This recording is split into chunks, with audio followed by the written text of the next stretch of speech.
गजाननाय पूर्णाय सांख्यरूपमयाय ते गजाननाय पूर्णाय सांख्यरूपमयाय ते विदेहेन च सर्वत्र संस्थिताय नमो नमः संस्थिताय नमो नमः।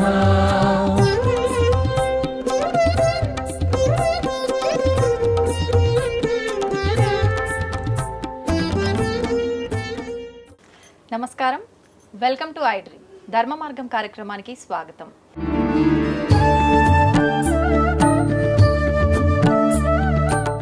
అందరికీ ముందుగా వినాయక చవితి శుభాకాంక్షలు. అయితే ప్రతి ఒక్కరూ కూడా పురోహితులను పిలిచి వినాయక చవితి పూజా విధానాన్ని ఆచరించలేకపోయి ఉండే వాళ్ళు ఉంటారు.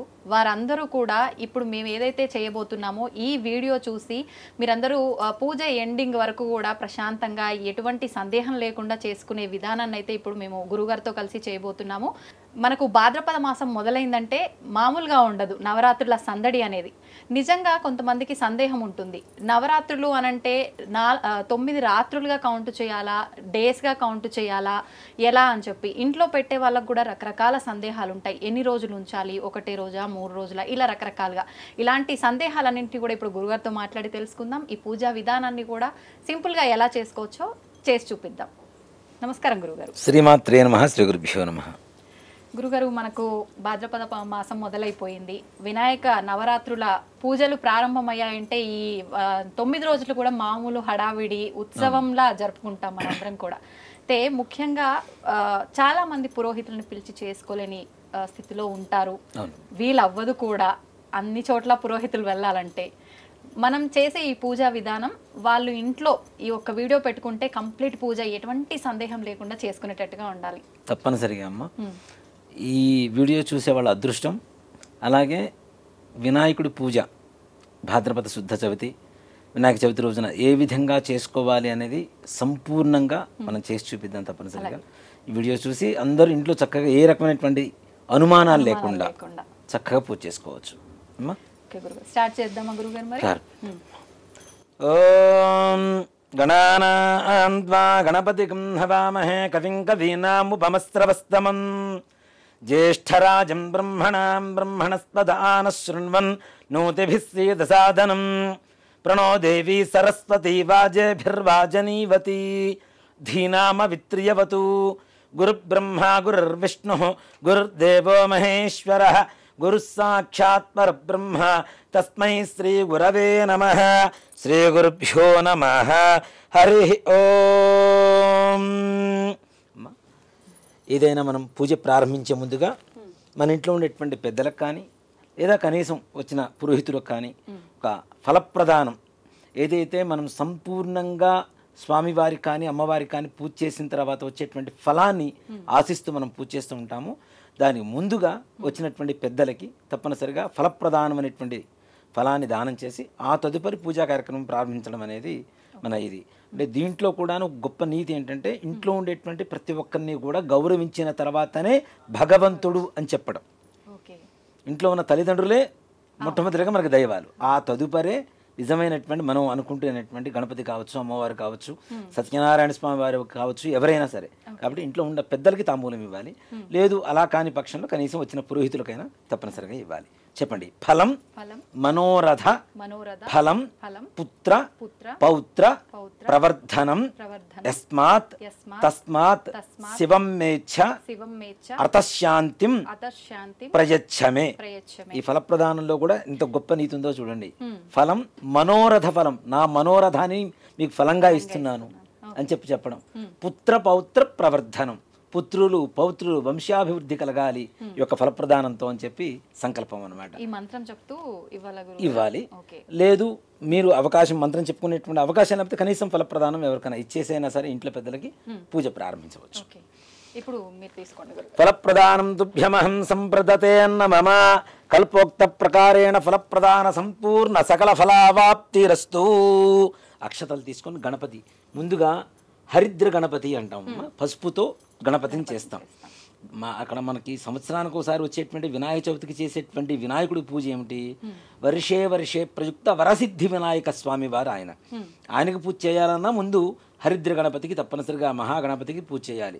అంటే సాక్షాత్తు పరమేశ్వరుడు ఏదన్నా యాగం చేయాలని సంకల్పించినా ఆయన కుమారుడే కదా అని చెప్పి పక్కన పెట్టకూడదు. ఆయనైనా సరే తప్పనిసరిగా విఘ్నేశ్వరుడికి పూజ చేయాలి. కాబట్టి మనం చేసేది వరసిద్ధి వినాయక స్వామి వారికి. కాబట్టి విఘ్నాలన్నీ తొలగడం కోసం మహాగణాధిపతికి తప్పనిసరిగా పూజ చేయాలి.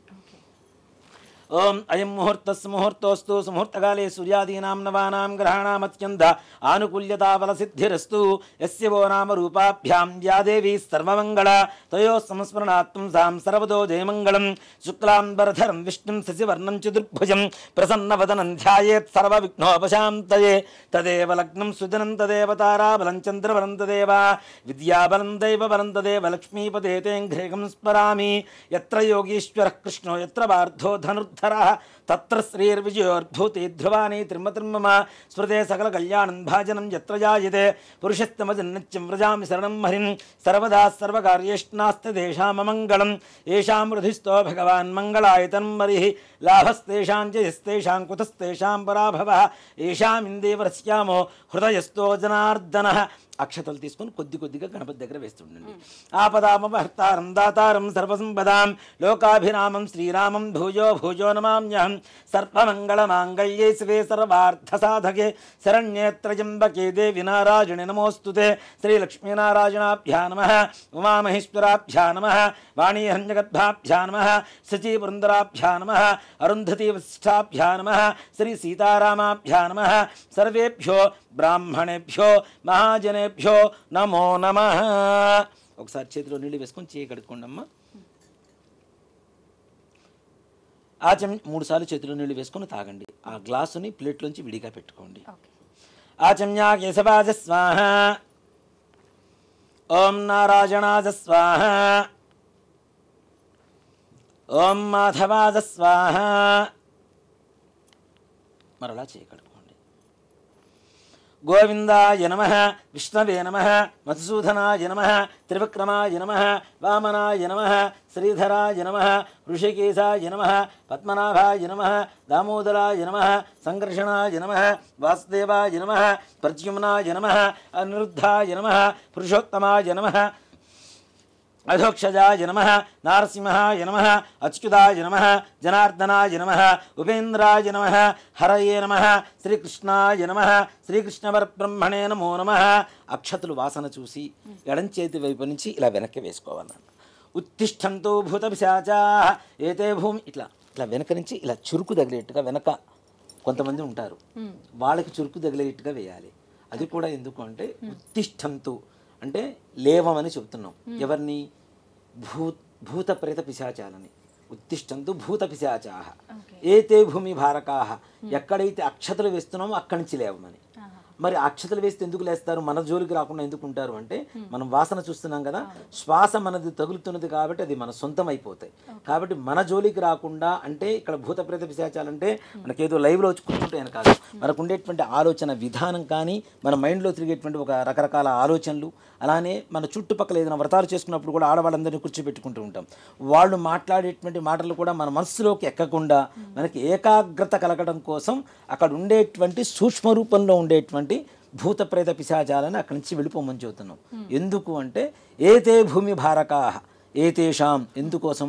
బ్రహ్మకర్మ సమారభే, నేను బ్రహ్మకర్మను చేయబోతున్నాను, అక్కడి నుంచి వెళ్ళిపోండిరా అని చెప్పడం కోసం అని చెప్పి మనం వాసన చూసి ఇలా వేస్తే వెనక చురుకు తగలాలి వాళ్ళకి. అలా వెనక్కి వేసుకోవాలి.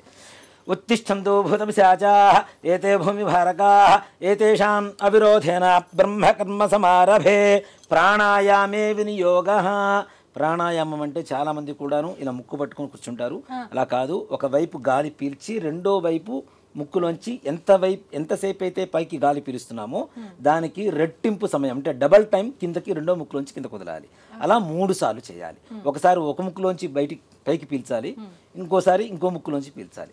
అలా చేస్తే ప్రాణాయామం చేయడం ద్వారా మనకు ఉండేటువంటి జ్ఞానేంద్రియాలు పంచేంద్రియాలు కూడా ముందుగా శుద్ధి కలుగుతాయి. దానికోసమని ప్రాణాయామం చేస్తారు. అందుకనే చూడండి, పొద్దున్నే ప్రాణాయామం చేసేటువంటి వారికి ఏకాగ్రత ఎక్కువగా ఉంటుంది. చాలా ప్రశాంతంగా ఉంటారు వారు. ఎంత సమస్యలు వచ్చినా, ఎలాంటి సమస్యలు వచ్చినా ఎదుర్కొనేటువంటి మనోధైర్యం, ఏకాగ్రత, ప్రశాంతత కలిగి ఉంటారు. కాబట్టి పూజ చేసుకునే ముందు అంటే మన ధర్మం అంతా కూడాను ఏదైతే మనిషికి, మానవాళికి మంచి జరుగుతుందో, ఆరోగ్యపరంగా ఉంటుందో అది చెప్పడమే మన హిందూ ధర్మం. మన హిందూ ధర్మం, హిందూ మతం అనుకుంటున్నాం. మతం కాదు, ధర్మం కూడా కాదు. ఒక మాట చెప్పాలంటే ఒక జీవన విధానం. ఒక మనిషి సంపూర్ణంగా ఆరోగ్యవంతులుగా ఉండడం కోసం కొన్ని ప్రక్రియల్ని పూజల్లో జొప్పించి మరీ పెట్టారు. వాటి మన ఫలితం ఏమిటి? కేవలం మనం ఆరోగ్యంగా, ప్రశాంతంగా, మానసికంగా అన్ని రకాలుగా ధైర్యంగా, దృఢంగా ఉండడం కోసం చేసేటువంటి ప్రక్రియలు. కాబట్టి ప్రాణాయామం తప్పనిసరిగా ఇలా ఫింగర్ ఏదైనా ఈ 2 వేళ్ళు పెట్టాలి. ఇటు పెట్టేసి పైకి పీల్చి ఈ ముక్కుతో ఇట్లా కిందకి, మరలా ఈ ముక్కుతో పీల్చాలి, ఈ ముక్కుతో కింద వదిలిపెట్టాలి. అలా 3 సార్లు చేస్తే ప్రాణాయామం శుద్ధి జరుగుతుంది. అలా ప్రాణాయామం చేసిన తర్వాత ఓం భూ ఓం భువః ఓం శుభః ఓం మహః ఓం జనః ఓం తపః ఓం సత్యం ఓం తత్సవితుర్వరేణ్యం భర్గో దేవస్య ధీమహి ధియో యో నః ప్రచోదయాత్ ఓమాపో జ్యోతిరసమృతం బ్రహ్మభూర్భువస్సువరోం.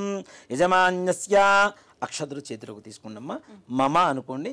ఉపాత్తాదురుతక్షయ ద్వారా శ్రీ పరమేశ్వరముద్దిశ్య శ్రీ పరమేశ్వర ప్రీత్యర్థం శుభాభ్యాం శుభే శోభనే ముహూర్తే శ్రీ మహావిష్ణోరాజ్ఞేయ ప్రవర్తమానస్య అద్య బ్రహ్మణః ద్వితీయపరార్థే శ్వేతవరాహకల్పే వైవస్వతమన్వంతరే కలియుగే ప్రథమపాదే జంబూద్వీపే భరతవర్షే భరతఖండే మేరోః దక్షిణదిగ్భాగే శ్రీశైలస్య వాయువ్యప్రదేశే కృష్ణా గోదావర్యోర్మధ్యప్రదేశే సమస్తదేవతా బ్రాహ్మణ హరిహర గురుచరణ సన్నిధౌ అస్మిన్ వర్తమానేన వ్యవహారిక చాంద్రమానేన స్వస్య శ్రీ క్రోధినామ సంవత్సరే దక్షిణాయనే వర్ష ఋతు భాద్రపద మాసే శుక్లపక్షే చతుర్థ్యాయాం వాసరః వాసరస్తు స్థిరవాసరయుక్తాయాం శుభనక్షత్రే శుభయోగే శుభకరణ ఏవం గుణ విశేషణ విశిష్టాయాం శుభతిథౌ శ్రీమాన్ శ్రీమతః గోత్రం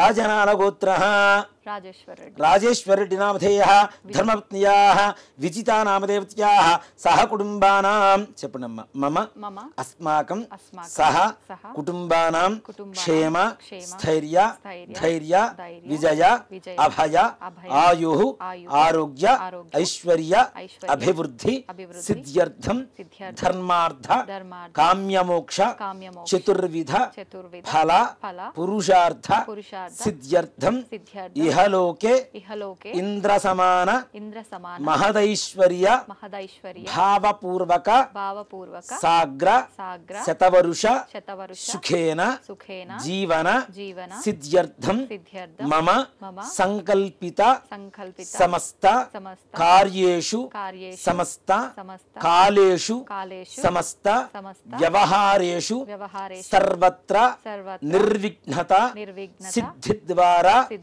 సర్వత్ర దిగ్విజయత ప్రాప్తి సిద్ధ్యర్థం వర్షే వర్షే ప్రయుక్త శ్రీ వరసిద్ధి వినాయక స్వామి దేవత పరిపూర్ణ అనుగ్రహ ప్రసాద సిద్ధ్యర్థం వర్షే వర్షే ప్రయుక్త శ్రీ వరసిద్ధి వినాయక స్వామి దేవత వ్రత ఆక్షం కర్మ కరిష్యే ఆదౌ నిర్విఘ్నేన పరిసమ అవాప్త్యర్థం శ్రీ మహాగణాధిపతి దేవత పూజాంచ కరిష్యే. చేతిలో నీళ్లు వేసుకొని నీళ్లు అక్షతులు ప్లేట్లు వదిలిపెట్టేసేయండి అమ్మా. ఇప్పుడు దీపారాధన వెలిగించండి. గురుగారు, దీపారాధన అంటే నాకు ఒక చిన్న డౌట్ వచ్చింది. అగ్గిపుల్లతో డైరెక్ట్ దీపారాధన చేయరాదు, అగరబత్తికి వెలిగించి అంటారు కదా, అసలు నిజమేనా? మనకి హారతి ఇచ్చేటువంటి ఏకహారతి ఉంటుంది కదా, ఇలా అన్నమాట. ఏకహారతిలో ఇలా ఒత్తి ఒకటి వేసుకొని ఈ ఒత్తిని వెలిగించి దీంతో దీపారాధన చేయడం అనేది ఉత్తమమైనటువంటి మార్గం. ఇలా కాని పక్షంలో కనీసం అగరబత్తితో అయినా వెలిగించాలి. ఇవన్నీ కృత్రిమంగా తయారయ్యేటువంటి అగ్నే కదా, కాబట్టి అలా కాకుండా ఏదైనా ప్రకృతి ధర్మంగా ఉండేటువంటి వాటితో వెలిగించడం అనేది ఉత్తమం.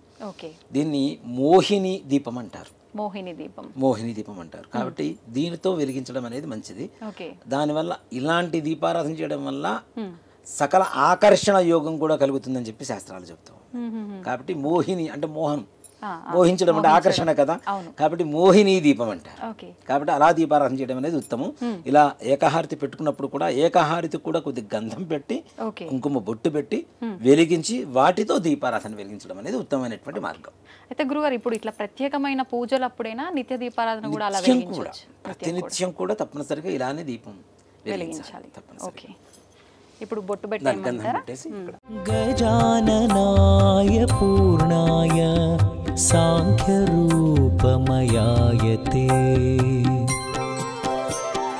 గజాననాయ పూర్ణాయ సాంఖ్యరూపమయాయతే విదేహేన చ సర్వత్ర సంస్థితాయ. ఓం ఉద్దీప్యస్వజాత వేదో భగ్ననిర్తిం మమ పశుగుహ్యమహ్యమావహ జీవనంచ దిశో దిశ. దీపారాధనలో కూడాను చాలా మంది ఎటుపడితే అటు ముందు వెలిగిస్తుంటారు. కాబట్టి మొట్టమొదటిగా దక్షిణం వైపు ఉండేటువంటి దీపారాధన వెలిగించి తర్వాత ఉత్తర సమాప్తిగా ఇటువైపు వెలిగించుకోవాలి. ఓం ఉద్దీప్యస్వజాత వేదో భగ్ననిర్తిం మమ పశుగుహ్యమహ్యమావహ జీవనంచ దిశో దిశ. సాజ్యం త్రివృత్య సంయుక్తం వన్నినా యోచితం ప్రియం గృహాణ మంగళం దీపం త్రైలోక్యం దివిరాపః భక్త్యా దీపం ప్రజత్యామి దేవాయ పరమాత్మనే త్రాహి మాన్నర్గాత్ ఘోర దివ్య జ్యోతిర్నమోస్తుతే. దీపరాజాయ విద్మహే స్వప్రకాశాయ ధీమహి తన్నో జ్యోతి ప్రచోదయాతు. దీపమూలే గంధపుష్ప అక్షతైః రభ్యత్యా.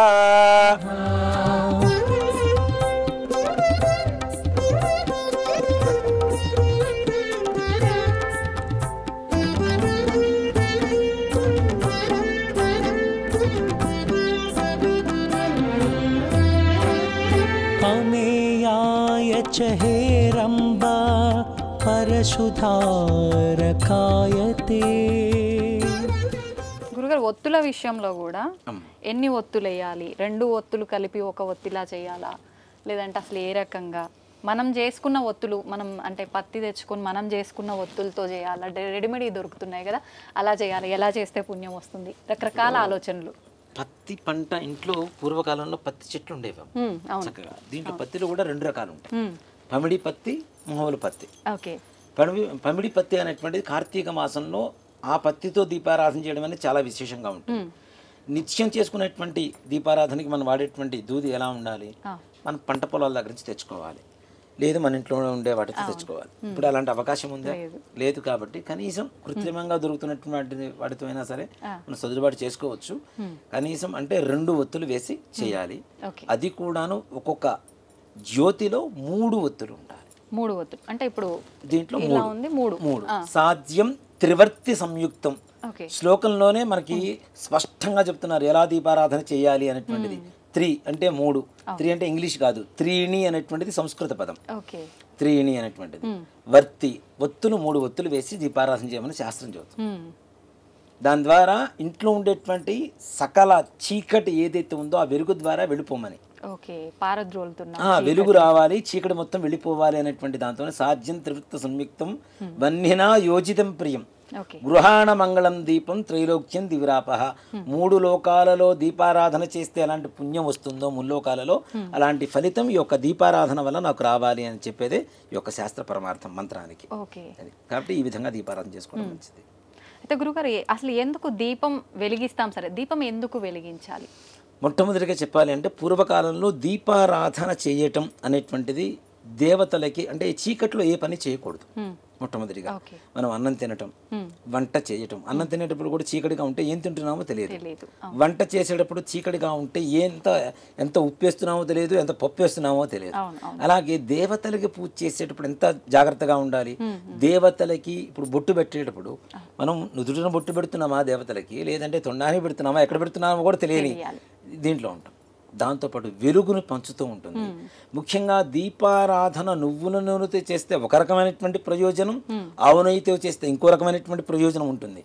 ఈ నువ్వుల నూనెతో దీపారాధన చేయడం ద్వారా దీంట్లో ఉండే ఒక సైన్స్ ఏంటంటే, చలికాలం పొద్దునే దీపారాధన చేయమని చెబుతాం, సంధ్యా దీపం పెట్టమని చెబుతాం. 2 కాలాల్లో కూడాను చల్లగా ఉండేటువంటి వాతావరణం ఉంటుంది. మన శరీరం అంతా కూడా చల్లగా తయారైపోతుంది, బాడీ మొత్తం కూడా. అవునా? నువ్వుల నూనె బాడీలో ఓవర్ హీటింగ్ జనరేట్ చేస్తూ ఉంటుంది. దాని ద్వారా దీపారాధన చేయడం ద్వారా మనకు కావాల్సినటువంటి ఉష్ణాన్ని మన శరీరానికి అందిస్తుంది. సమశీతోష్ణాలు అంటే ఉష్ణం, వేడి, చల్లదం రెండింటిని ఈక్వల్ చేస్తుంది. అలాగే శాస్త్రం ప్రకారం తీసుకుంటే నువ్వుల నూనెతో చేసినటువంటి దీపారాధన ఒత్తి ద్వారా వచ్చేటువంటి పొగ ఏదైతే ఉంటుందో, యమధర్మరాజు ప్రాణం తీసుకెళ్ళడానికి వచ్చినటువంటి యమధర్మరాజు కూడా ఆ నువ్వుల నూనెతో ఒత్తి ద్వారా వచ్చేటువంటి పొగను పీల్చి ప్రాణం తీసుకున్నంత ఆనందపడి అక్కడి నుంచి వెళ్ళిపోతాడట. మృత్యుదోష నివారణ కలుగుతుంది. కాబట్టి దీపారాధన ఎందుకు చేయాలంటే అసలు దీనికోసమే, వెలుగు కోసం, మన ఆరోగ్యం కోసం, అలాగే భగవంతుడికి ప్రీతికరంగా ఉండడం కోసం. మనకు ఉండేటువంటి మృత్యు దోషాలు దీంట్లో చూడండి, నువ్వుల నూనె శనికి వాడతాం మృత్యు దోషాలు పోవడానికి, పత్తి శనికి వాడతాం, అది కూడా మృత్యు దోషాలు పోవడానికి. అంటే చెప్తున్నా కదా, మా ధర్మం అనేది సర్వసాధారణమైనటువంటి ధర్మం అయితే కాదు. ఆ విధానం అనేది ఎంతో లోతుగా వెళ్ళి ఆలోచిస్తే, వాటి గురించి తెలుసుకుంటే ఎవరు దీపారాధన చేయకుండా ఉండరు ఇంట్లో. అవును, తెలియాలి అసలు దాని వెనకాల కాన్సెప్ట్ ఏంది, ఆంతర్యం ఏంటి అని. మనం 1 కోటి దీపాలు పెడతాం, 1,00,000 దీపాలు పెడుతున్నాం. దీపాలు పెట్టంగానే సరికాదు, వాటికి ఉండేటువంటి ప్రాముఖ్యత ఏంటి అనేది తెలుసుకుంటే. సాధారణంగా ప్రతి ఒక్కరు కూడా పూజ చేస్తే, నిత్యం దీపారాధన చేస్తే పాజిటివ్ గా ఉంటుంది చాలా అని అనుకుంటారు. కానీ హెల్త్ కి అన్నిటికీ సంబంధం ఉంది. ఇప్పుడు చీకటిగా ఉంది నాన్న, ఒక గదిలో లైట్ వేస్తే వెలుతురు వస్తుంది.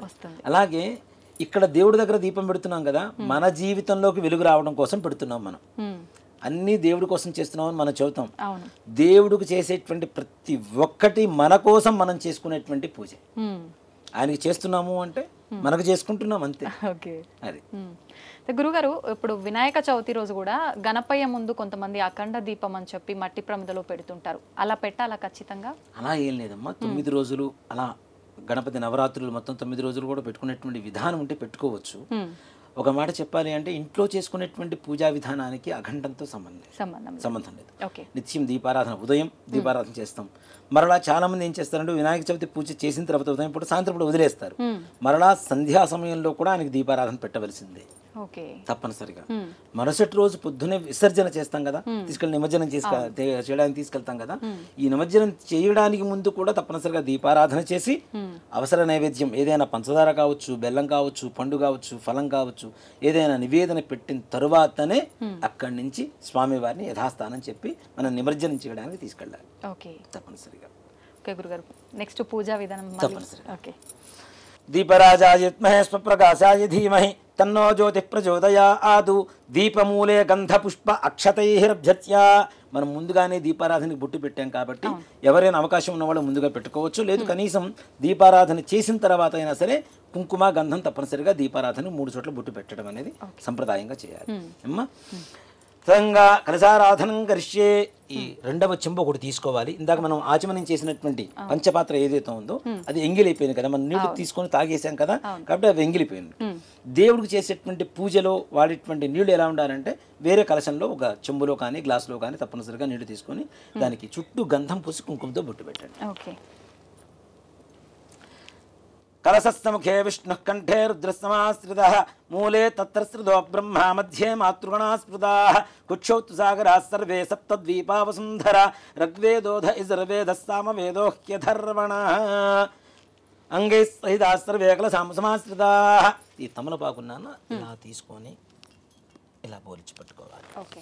ఓం ఆ కలసే శుధావతి పవిత్రే పరిషిచ్యతే ఉక్తేర్యజ్ఞేషు వర్ధతే ఆపో వాయుదకం సర్వం విశ్వాభూతాన్యాప ప్రాణావాప పతివ ఆపోన్నమాపోమృతమాప సంద్రాడాపో విరాళాపస్పరాడాపశ్చిందాగుష్యాపో జ్యోతిగుష్యాపో యుజగుష్యాప సత్యమాప సర్వా దేవత ఆపో భూవస్తువరాపవోం. తౌనుబాకుని ఆ చెంబులు వేసి చుట్టూ తిప్పుతూ ఉండండి.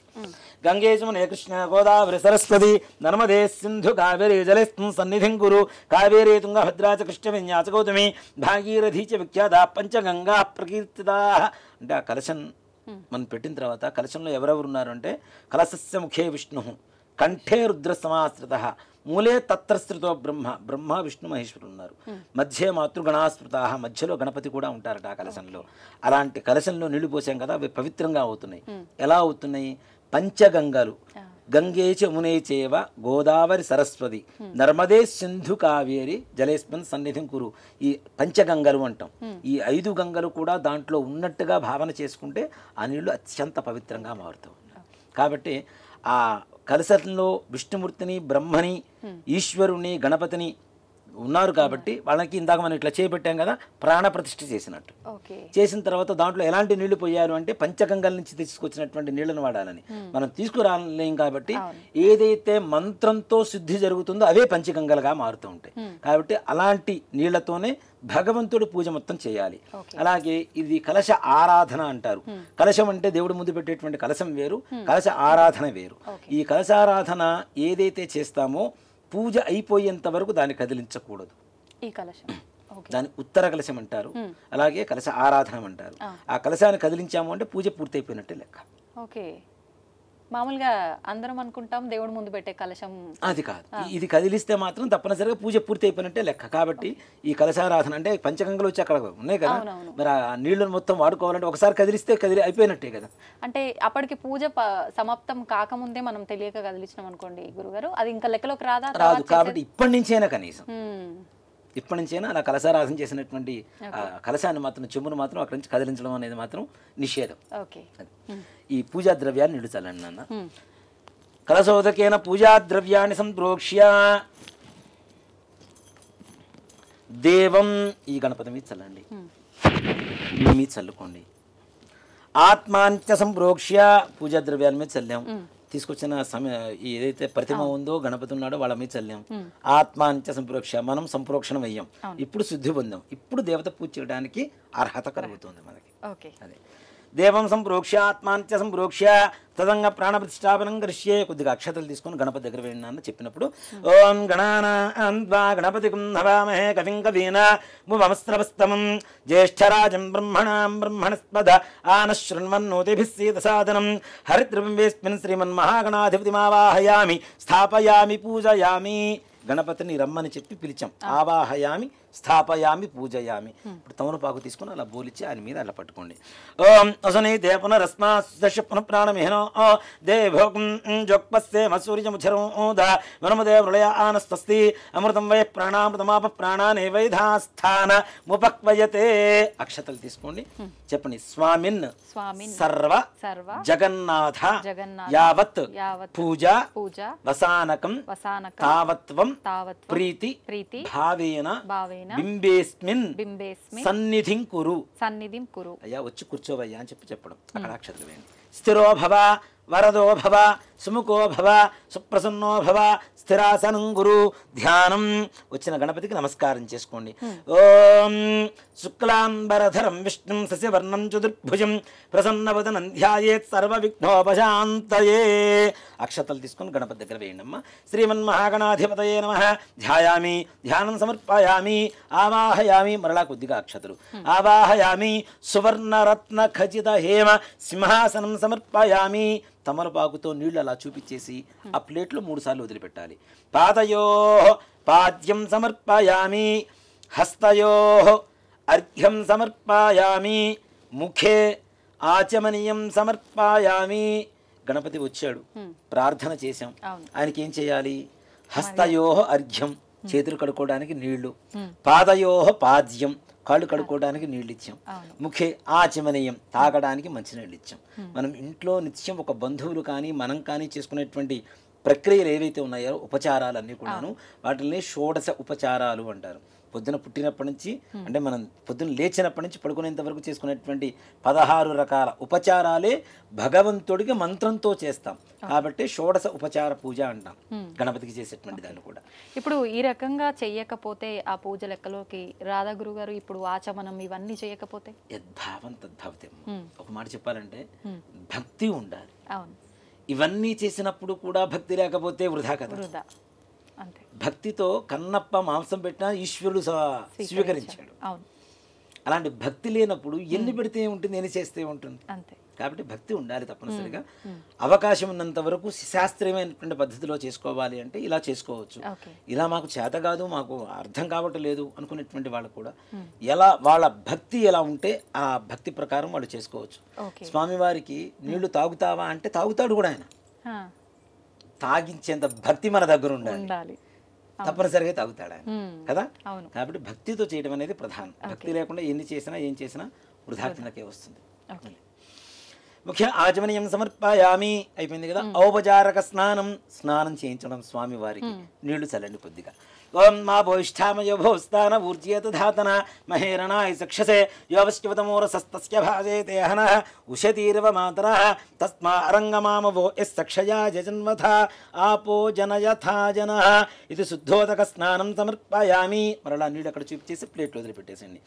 స్నానానంతరం శుద్ధ ఆచమనీయం సమర్పయామి. వస్త్రం దీన్ని గంధంలో అలా ముంచేసి పసుపు వద్దండమ్మ అక్కడ సమర్పించండి. వస్త్రం అభివస్త్ర ఆస్వసనాంజర్షాభిధేనోసుగా ఆ పూజమాన అభిచంద్రాభృతమేన్హిష్మ్యాన్ధనో ఓ దేవసోమ. ఇది వస్త్రయుగ్మం సమర్పయామి. కుంకుమ. చాలా మంది వస్త్రం అంటే ఇలానే అనుకుంటారు. ఇది వస్త్రం కాదు, ఇది యజ్ఞోపవీతం, ఉపవీతం అవుతుంది కాబట్టి అది వస్త్రం అవుతుంది. మనం వస్త్రాలు ఎలా వేసుకుంటాం కదా, అలానే అది వస్త్రం. ఇది ఉపవీతం అంటారు. యజ్ఞోపవీతం పరమం పవిత్రం ప్రజాపతేరేత్ సహజం పురస్తాదు ఆయుష్యమకిం మృతం చ శుభ్రం యజ్ఞోపవీతం బలమస్తు తేజః. శ్రీమన్మహాగణాధిపతయే నమః. ఇది యజ్ఞోపవీతం సమర్పయామి. ఒక పుష్పాన్ని తీసుకొని గంధంలో ముంచి వేసి ఆ గంధాన్ని స్వామి వారి దగ్గర ఆ పుష్పాన్ని అక్కడ పెట్టేసింది. కాడ ఉరిచి పూజ చేయాలి. ఓం గంధద్వారాందురాధర్షాం నిత్యమిష్టాంగరీషణీం ఈశ్వరీకం సర్వభూతానాం త్వామిహో భక్వయే స్త్రియం శ్రీగంధాన్ ధారయామి. మరలా పసుపులో అద్దేసి గంధంలో అద్దేసి పసుపు కుంకుమ అద్దండి. ఆజనేతే పరాజనే దుర్వా ఆరోహంతు పుష్పణీ హృదాశ్చ ముండరీకాణి సముద్రస్య గృహాయమే అలంకరణార్థం హరిద్రిగా చూర్ణ కుంకుమ విలేపనాని సమర్పయామి. పుష్పై పూజయామి. ముఖ్యంగా గణపతికి పూజ చేసేటప్పుడు తెల్లటి పుష్పాలు ఏవి వాడకూడదు. ఒక తెల్ల జిల్లేడు, మరలా మల్లెపూలు వాడతాం కదా.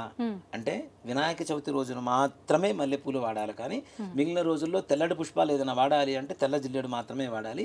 మిగిలినవన్నీ కూడా వేరే రంగు, పసుపు కానీ ఎరుపు కానీ ఇలాంటి వర్ణాలతో స్వామి వారికి పూజ చేయడం అనేది విశేషం.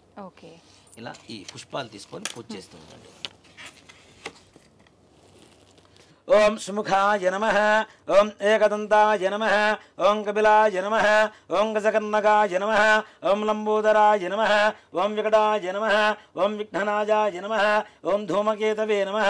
ఓం గణాధిపాయ నమః. ఓం గణాధ్యక్షాయ నమః. ఓం గజాననాయ నమః. ఓం ఫాలచంద్రాయ నమః. ఓం వక్రతుండాయ నమః. ఓం శూర్పకర్ణాయ నమః. ఓం హేరంబాయ నమః. ఓం స్కందపూర్వజాయ నమః. ఓం సర్వసిద్ధిప్రదాయకాయ నమః. కుమారగురవే నమః.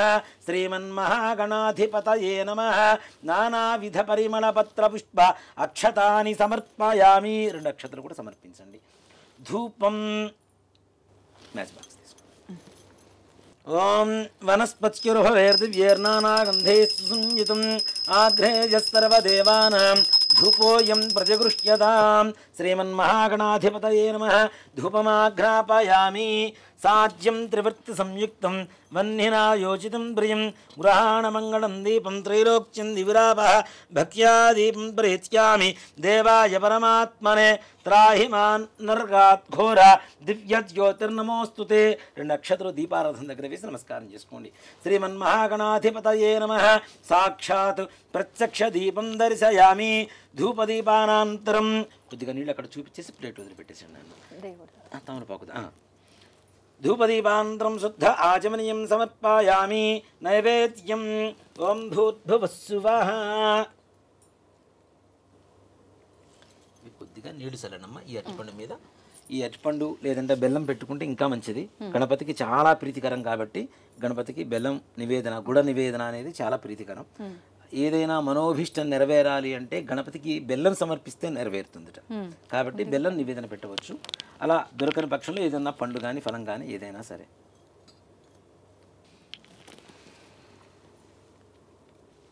నీళ్ళు చల్లండి బెల్లం మీద అరటిపండు మీద. ఓం భూర్భువస్సువః తత్సవితుర్వరేణ్యం భర్గో దేవస్య ధీమహి. ఇలా చుట్టూ తిప్పాలి. సత్యం వర్త్యేన పరిషింధ్యామి అమృతమస్తో అమృతోపస్తరణమసి. శ్రీమన్మహాగణాధిపతయే నమః. సజ్జస్కాల గుడోపహాన్ కదలీఫలాన్ నివేదయామి. ఓం ప్రాణాయ స్వాహ. 5 సార్లు నిదానంగా స్వామి వారికి చూపించాలి. ఓం ప్రాణాయ స్వాహ, ఓం అపానాయ స్వాహ, ఓం జ్ఞానాయ స్వాహ, ఓం ఉదానాయ స్వాహ, ఓం సమానాయ స్వాహ. పంచభూతాలు 5 కాబట్టి 5 సార్లు దేవుడికి నివేదన చేయడం ద్వారా వాళ్ళు ప్రత్యక్షంగా దైవాలు మన దగ్గరకు వచ్చి కూర్చొని తింటారు అని కాదు, వాళ్ళ దృష్టితో అంటే కళ్ళతో మాత్రమే నైవేద్యాన్ని ఆ ప్రసాదాన్ని స్వీకరిస్తారట. మనం పెట్టేటువంటి నివేదనని అది మనకు ప్రసాదంగా మారుతుంది. కాబట్టి పంచభూతాలు 5 కాబట్టి, ప్రాణాయామాలు 5 కాబట్టి 5 సార్లు స్వామివారికి నివేదన చూపించాలి. తదుపరి 6 సార్లు నీళ్లు ఇక్కడ చూపించేసి ప్లేట్లు వదిలిపెట్టాలి. మధ్యే మధ్యే ఉదకపానీయం సమర్పయామి. తిన్న తర్వాత మంచినీళ్ళు తాగుతాం కదా అది. మధ్యే మధ్యే ఉదకపానీయం సమర్పయామి.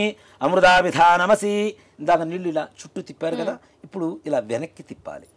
అమృతమస్తు నివేదనకి అమృతమస్తు మరల నీళ్ళు చూపించేసి అక్కడ వదిలిపెట్టాలి. అమృతమస్తు అమృతోపస్థరణమసి. హస్తౌ ప్రక్షాళయామి. చేయగడుకుంటాం కదా అలా.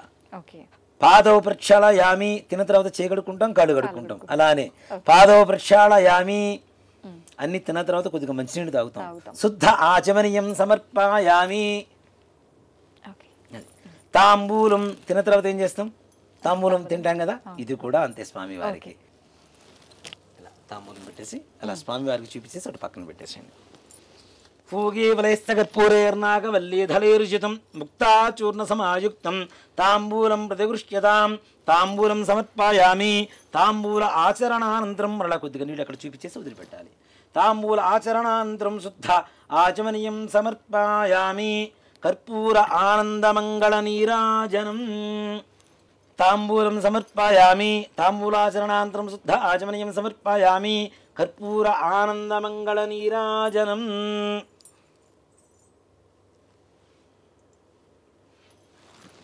ఓం హిరణ్యపాత్రం వధో పూర్ణం దధాతి వధవ్యోసానీతి ఏకదా బ్రహ్మణ ఉపహరతి ఏకథైవ యజమాన ఆజుస్తేజో దధాతి. శ్రీమన్మహాగణాధిపతయే నమః. కర్పూర ఆనందమంగళ నీరాజనం దర్శయామి. నీరాజనానంతరం శుద్ధ ఆచమనీయం సమర్పయామి. జై శ్రీమద్రమారమణ గోవింద హరి. హర నమః పార్వతీపతయే. హర హర మహాదేవ హర. జయ బోలో గజానన్ మహారాజు కీ జై. ఇందాక మనం హారతి ఇచ్చిన తర్వాత కూడా మరలా మీరు నీళ్ళు అలా చూపించేసి అక్కడ వేశారు కదా, చాలా మంది ఈ ఏకహారతి మీద వేస్తూ ఉంటారు నీళ్లు కదా. కానీ ఏకహారతి మీద కూడా వెయ్యాలి. దేనికి అంటే అది వేడి ఎక్కుతుంది కాబట్టి ఆ వేడి మన చేతి దాకా రాకుండా ఉండేందుకు దాని మీద నీళ్లు వేస్తారు. అది సంప్రదాయం లాగా మారింది. కానీ స్వామివారికి దాని మీద ఏకహారతి మీద నీళ్లు ఎన్ని వేసినా స్వామివారికి చూపించినటువంటి నీళ్లు మళ్ళీ ఆ ప్లేట్ వదిలిపెట్టడం అనేది మాత్రం తప్పనిసరి. ఇప్పుడు హారతి పొగ వచ్చింది, చేతికి పొగ అయినప్పుడు మనం శుభ్రంగా ఇచ్చేసుకుంటాము. అలాగే స్వామి వారికి హారతి అద్దాం కాబట్టి శుద్ధ ఆచమనీయం అని తప్పనిసరిగా చేయాలి.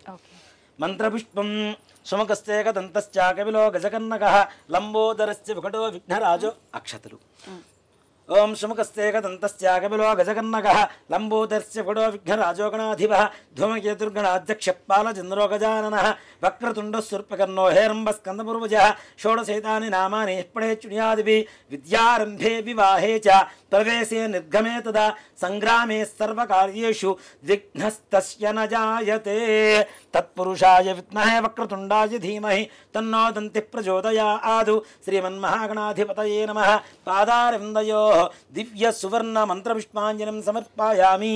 అక్షతలు తీసుకొని మనస్సులో ప్రదక్షిణ చేస్తున్నట్టుగా భావన చేసుకోవాలి.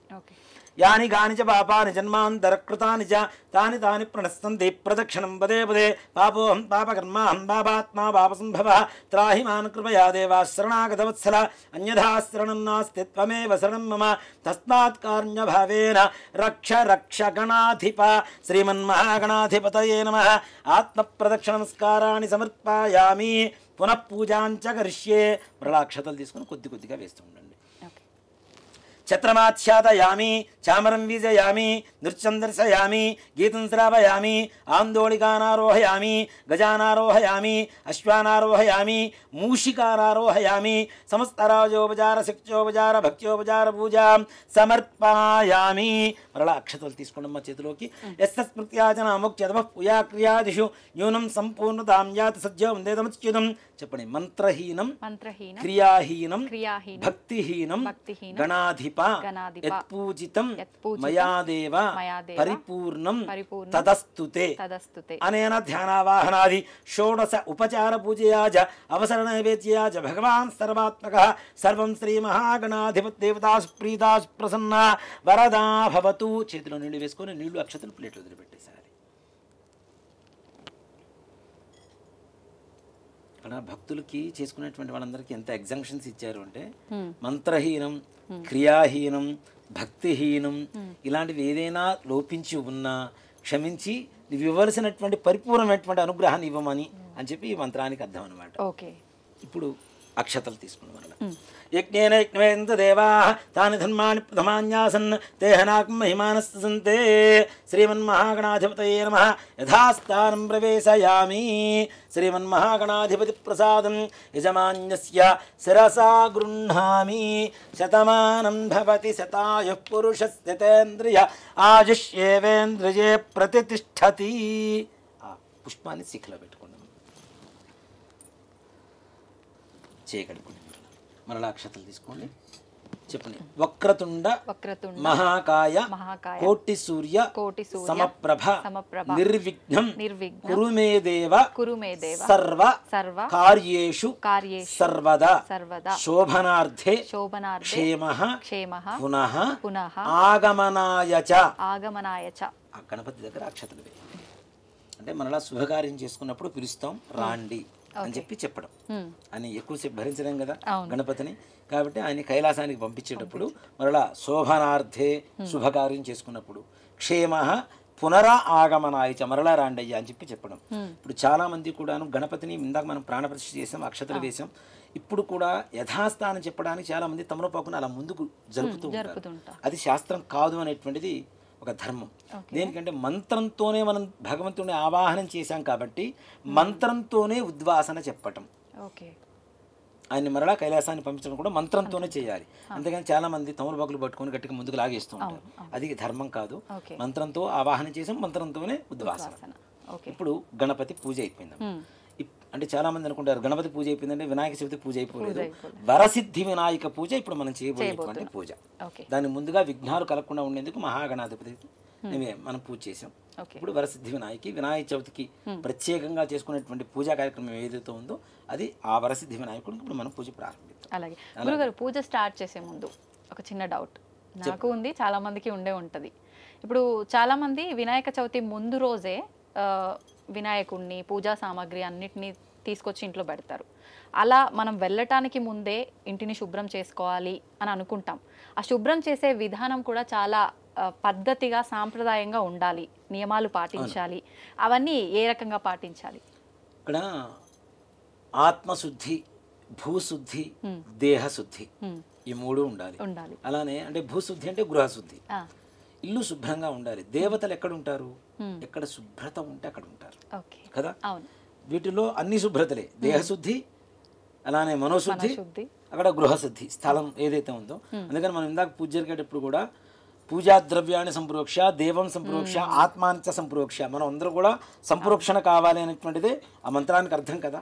కాబట్టి తప్పనిసరిగా ఇల్లు శుభ్రపరచుకోవడం అనేది ముందు రోజు చేసుకోవచ్చు, దాంట్లో ఏమాత్రం కూడా తప్పులేదు.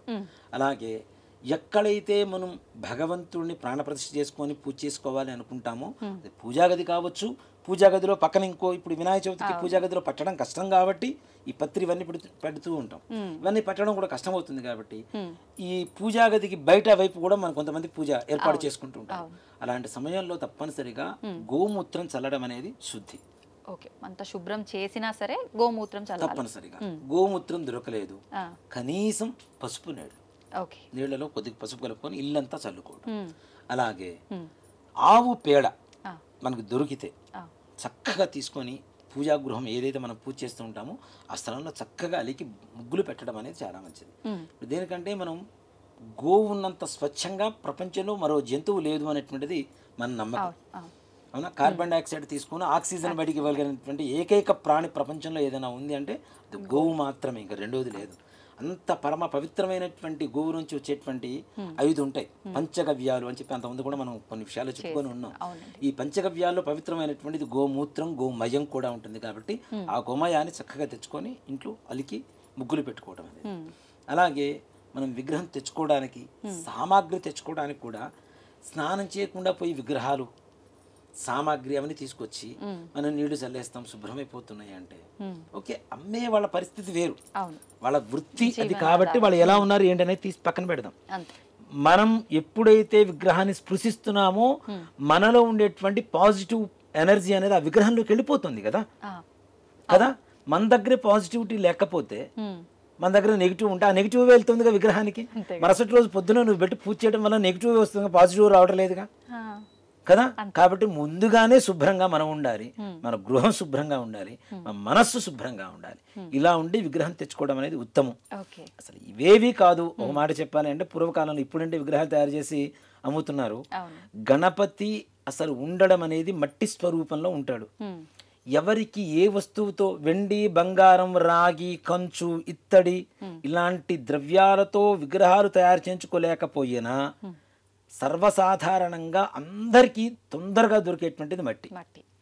అది లేదు అని చెప్పడానికి ఎవరికి సమస్య లేదు కదా. అసలు ఎక్కడ చెప్పడానికి అవకాశం లేదు, లేదని చెప్పడానికి. కాబట్టి నది ఒడ్డున కానీ, చెరువు ఒడ్డున కానీ, లేదా పుట్ట దగ్గర కానీ ఉండేటువంటి మట్టి ఏదైతే ఉంటుందో బంక మట్టి అంటారు, దాన్ని బాగా జిగురు జిగురుగా ఉంటుంది. దాన్ని తీసుకొని వచ్చి చక్కగా విగ్రహం ఇంట్లో తయారు చేసుకుంటే ఇంకా గణపతి సంతోషిస్తాడు.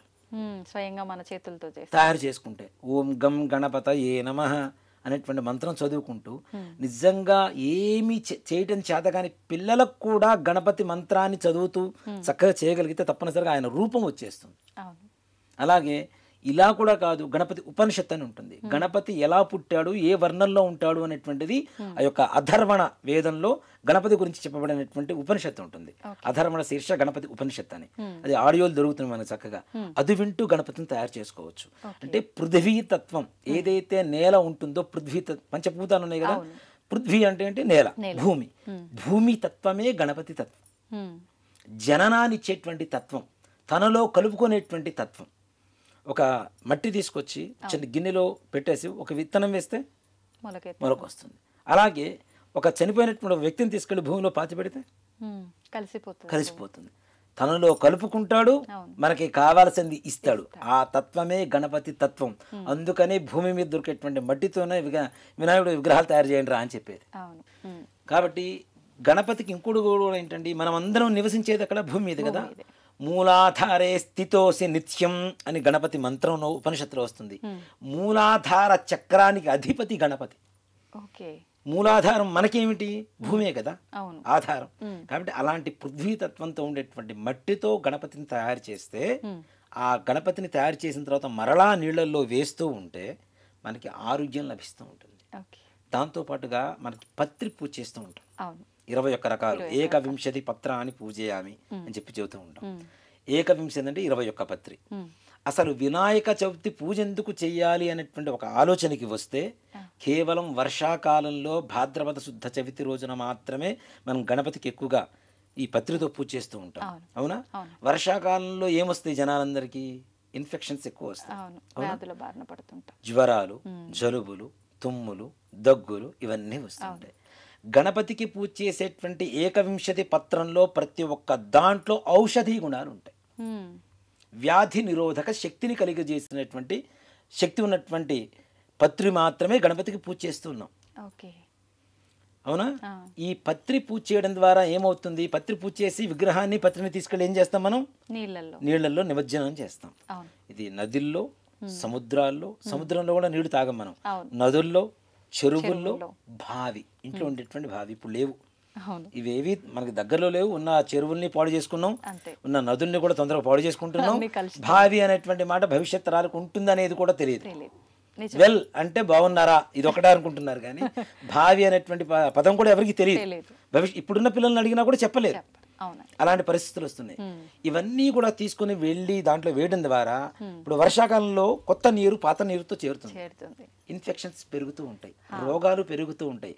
ఈ రోగ నిరోధక శక్తి కలిగినటువంటి పత్తిని తీసుకొని దాంట్లో వేస్తే అవి నాని బాగా లోపల నాని మనకి రోగాలు రాకుండా చేస్తాయి. వచ్చిన రోగాల్ని నిరోధించేలాగా శక్తిని కలుగజేస్తాయి. కాబట్టి వినాయక చవితి భాద్రపద శుద్ధ చవితి రోజున వర్షాకాలంలో పత్రితో పూజ చేసి, ఇప్పుడు విగ్రహాన్ని పూజ చేస్తాం పత్రితో, విగ్రహానికి కూడా ఆ పత్రిలో ఉండేటువంటి ఔషధి గుణాలు వస్తాయి కదా, ఆ మట్టి కూడా స్వీకరించేటువంటి లక్షణం ఉందని చెప్పుకున్నాం కదా.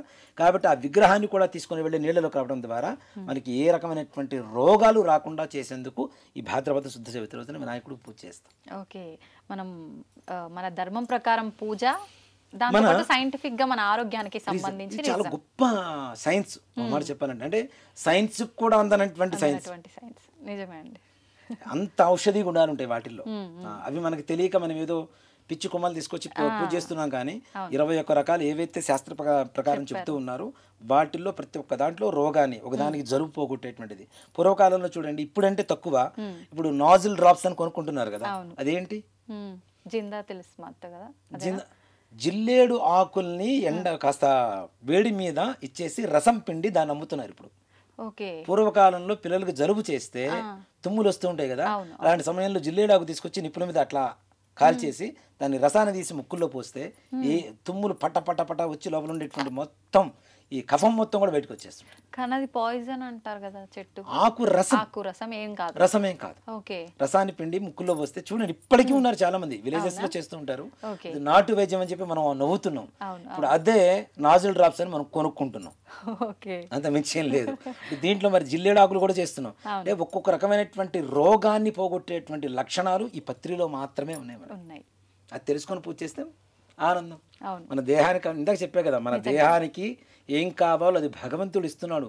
ఆయన పేరు చెప్పుకొని మనం స్వీకరిస్తున్నాం ఆరోగ్యాన్ని. నిజంగానే మీరు అన్నట్టు బావి దాకా ఏమో గానీ పూజలు అయితే చేస్తుంటారు ప్రతి ఒక్కరు. కానీ ఎవరైనా పిల్లలుండి అమ్మ ఇది ఎందుకు చేస్తున్నావు అని అంటే ఫస్ట్ వాళ్ళ దగ్గర కూడా సమాధానం లేని కాలంలో ఉన్నాం.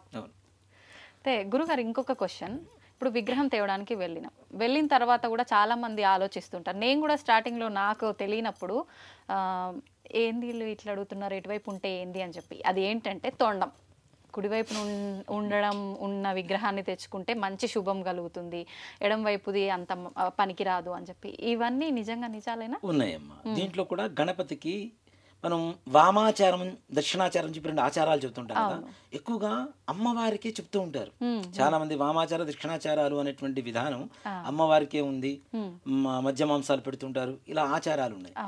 అసలు వామాచారం అనేటువంటి మొదలైందే గణపతి దగ్గర. చాలా మందికి తెలియదు అది. ఉచ్చిష్ట గణపతి అనేటువంటి ఒక విధానం ఉంటుంది, ఒక గణపతికి పూజ ఉంటుంది. ఉచ్చిష్టము అంటే ఏంటి? ఎంగిలి. ఉత్తిష్టము అంటే లేవటం, ఉచ్చిష్టము అంటే ఎంగిలి.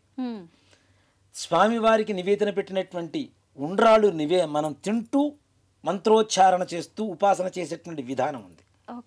ఇది ఏ ప్రాంతంలో చేస్తుంటారు? అసలు ఏ ప్రాంతంలోనే ఉంది, చాలా నిగూఢంగా ఉంటుంది, ఎవరికి బయటికి తెలియదు. అసలు ఉచ్చిష్ట గణపతి అనేటువంటి గణపతి ఉంటాడన్న విషయం కూడా చాలా మందికి తెలియదు. ఉచ్చిష్ట గణపతికి తొండం ఎడం వైపు ఉంటుంది, వరసిద్ధి వినాయకుడికి కుడి చేతి వైపు ఉంటుంది. అంటే సాత్వికం, సింపుల్. వామాచారము అంటే ఎడం చేత్తో చేసేటువంటిది, అవునా? దక్షిణాచారం అంటే కుడి చేత్తో చేసేటువంటిది.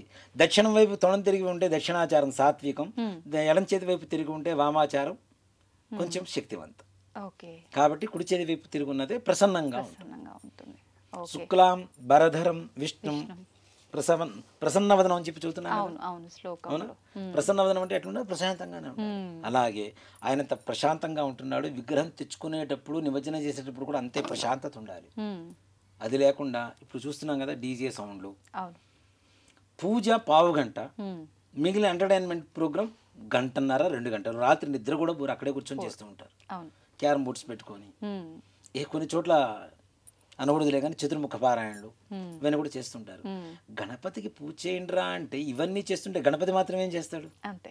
అవునా? అవును. ఇప్పుడు వినాయకుడిని తీసుకుని వెళ్ళేటప్పుడు మంగళ వాయిద్యాలతో తీసుకెళ్ళండి. ఈ డీజే సౌండ్లు డప్పులు గిప్పులు ఇవన్నీ పెట్టుకొని మనకి కాదు కదా. మంగళ వాయిద్యాలు. మంగళం అంటే శుభం. ఆయన మనకి శుభాన్ని చేకూరుస్తున్నాడు కాబట్టి శుభాంతో చక్కగా తీసుకెళ్ళాలి. ఒక చిన్న కథ కూడా ఉందమ్మా. అంటే చాలా రోజుల క్రితం నుంచి ఎవరో చెప్పే ఉంటారు ఎక్కడో చోట. కానీ హుస్సేన్ సాగర్, మన హైదరాబాద్లో ఉన్న హుస్సేన్ సాగర్లో ఒక పడవలో 3 వెళ్తున్నారు. ఒక క్రిస్టియను, ఒక హిందువు, ఒక ముస్లిం. ఇది తెలిసే ఉంటుంది చాలా మందికి. బాగా వరదలు వచ్చేసినాయి. ముస్లిం అతను ఉండి అలా నన్ను కాపాడని చెప్పి అడిగాట. ఆయన వచ్చి తీసుకుని వెళ్ళి కాపాడాడు. అలాగే క్రిస్టియను జీసస్ నన్ను కాపాడను కానీ జీసస్ వచ్చి ఆయన కాపాడని తీసుకుని వెళ్ళాడు. హిందూ వచ్చి గణపతిని ప్రార్థిస్తున్నట. నువ్వు నన్ను కాపాడయ్యా కాపాడయ్యా. ఈ గణపతి మాత్రం హుస్సేన్ సాగర్ ఒడ్డు మీద నిల్చొని నాట్యం చేస్తున్నట్ట. అదేంటయ్యా జీసస్ అనగానే ఆయన వచ్చి తీసుకెళ్ళాడు, అలా అనగానే ఆయన వచ్చి తీసుకెళ్ళాడు, నేను మునిగిపోతున్నాను, నువ్వు ఎందుకు డ్యాన్స్ చేస్తున్నావు అంటే, మరి నేను మునిగేటప్పుడు మీరు డ్యాన్స్ చేయటం లేదా, మీరు మునిగేటప్పుడు నేను డ్యాన్స్ చేస్తే వచ్చింది అన్నట్టు. అంటే అలాంటి వికృతమైనటువంటి స్థితికి మనం తీసుకెళ్తున్నాం భగవంతుడు కదా. అది తప్పు కదా. ఆనంద నాట్యం చేయడం వేరు, ఇష్టం వచ్చినట్టు ఏదో ఈ మద్యాలు తీసుకొని ఆ తుంపర్లు దేవుడి మీద పడుతూ ఉంటే మనం కింద పడిందే ఏది వస్తువు దేవుడికి సమర్పించం. అలాంటిది మన తుంపర్లు భగవంతుడి మీద పడుతూ ఉంటే అది ఎంతవరకు కరెక్టు?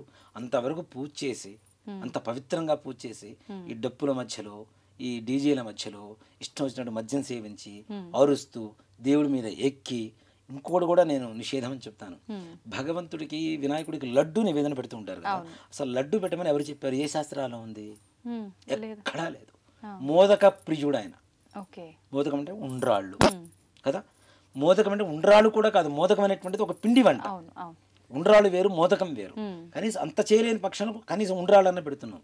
ఆయన చేతిలో ఆయన ఉండేది వరదాభయ హస్తాలతో ఇలా ఉంటాడు. ఆయన స్టిల్ మార్చేసి ఇలా పెట్టేసాం మనం చేతిలో లడ్డు పెట్టడానికి. ఈ లడ్డూని పెట్టేసి దీన్ని లక్షలకి కోట్లకి వేలాలు వేసి భగవంతుడు ప్రసాదం వేలం వేయటం ఏమిటి?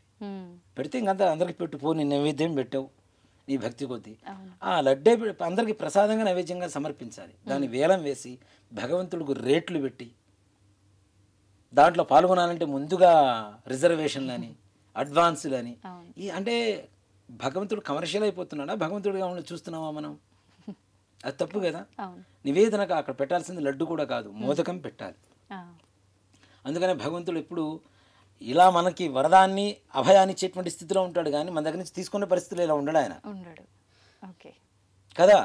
కాబట్టి భగవంతుడికి అలా చేయటం అనేది కూడా తప్పు. అవి కూడా అసలు నిషేధించాలనే చెప్తాను నేనైతే. కాబట్టి ఇప్పుడున్న పరిస్థితిలో మనం చెప్తే నేను శత్రువు అవుతానేమో, కానీ శత్రువు అయినా పర్లేదు, నిజం చెప్పడం అనేది మన ధర్మం. కాబట్టి ధర్మాన్ని ఇప్పుడు కాకపోతే భవిష్యత్ కాలంలో అయినా సరే కనీసం ఎప్పుడైనా ఒకసారి ఈ వీడియో చూసిన వాళ్ళు ఇది మనం చేస్తున్న తప్పు కదా అనేటువంటి ఒక భావన ఒక మనసులోకి వచ్చి ఒక్కళ్ళు మారినా చాలు, మనం వీడియో చేసిన దానికి పరమార్థం దక్కినట్టే మనకి. ఏమ్మా ఇహ గణపతి స్వామి వారికి పూజ చేద్దాం. మరలా ఆచమనం చేయండి. 3 సార్లు చేతిలో నీళ్ళు వేసి 3 సార్లు చేతిలో నీళ్ళు వేసుకుని తాకండి అన్న. ఆచమ్యాకేశవాయ స్వాహ, ఓం నారాయణాయ స్వాహ, ఓం మాధవాయ స్వాహ. చేయకట్టుకోండి. గోవిందాయ నమః, విష్ణవే నమః, సూదనాయ నమః, త్రివిక్రమాయ నమః, వామనాయ నమః, శ్రీధరాయ నమః, ఋషికేశాయ నమః, పద్మనాభాయ నమః, దామోదరాయ నమః, సంకర్షణాయ నమః, వాసుదేవాయ నమః, ప్రద్యుమ్నాయ నమః, నిరుద్ధాయ నమః, పురుషోత్తమాయ నమః, అధోక్షజాయ నమః, నరసింహాయ నమః, అచ్యుతాయ నమః, జనార్దనాయ నమః, ఉపేంద్రాయ నమః, హరయే నమః, శ్రీకృష్ణాయ నమః, శ్రీకృష్ణ పరబ్రహ్మణే నమో నమః. అక్షతలు తీసుకోండి. ఆచమ్యాపురోక్తే గుణశేషణ విశిష్టాయాం శుభతిథౌ అనేన పూర్వ సంకల్ప ప్రకారేణ వర్షే వర్షే ప్రయుక్త శ్రీ వరసిద్ధి వినాయకాయ స్వామి దేవత వ్రత పూజాఖ్యం కర్మ కరిష్యే. చేతిలో నీళ్లు వేసుకొని నీళ్లు అక్షతలు ప్లేట్లో వదిలిపెట్టేసేయండి అమ్మ. అక్షతలు తీసుకోండి.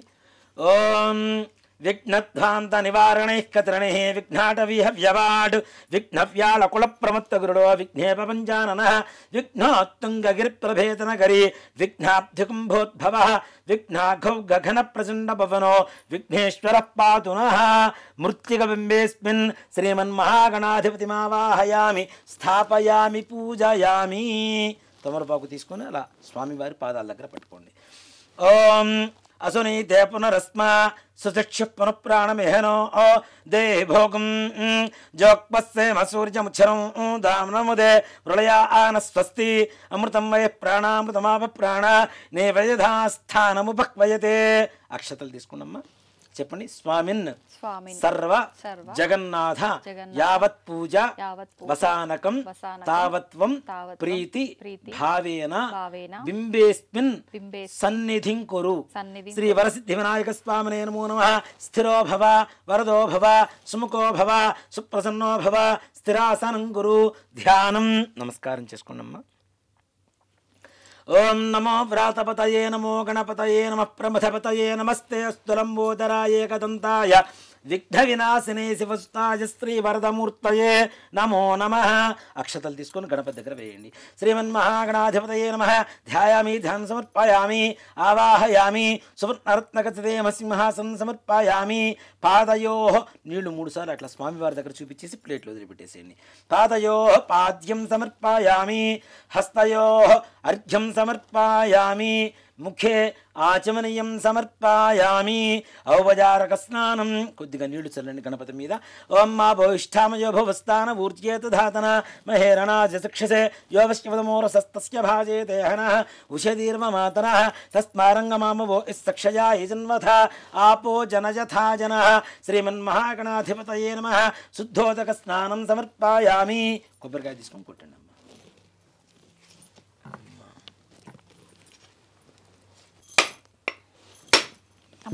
ఓం యా ఫల నిర్యాబలా విష్పాయాస్త పుష్పణీ బృహస్పతి ప్రసూతాస్థానోముంఛన్వగుం హసః.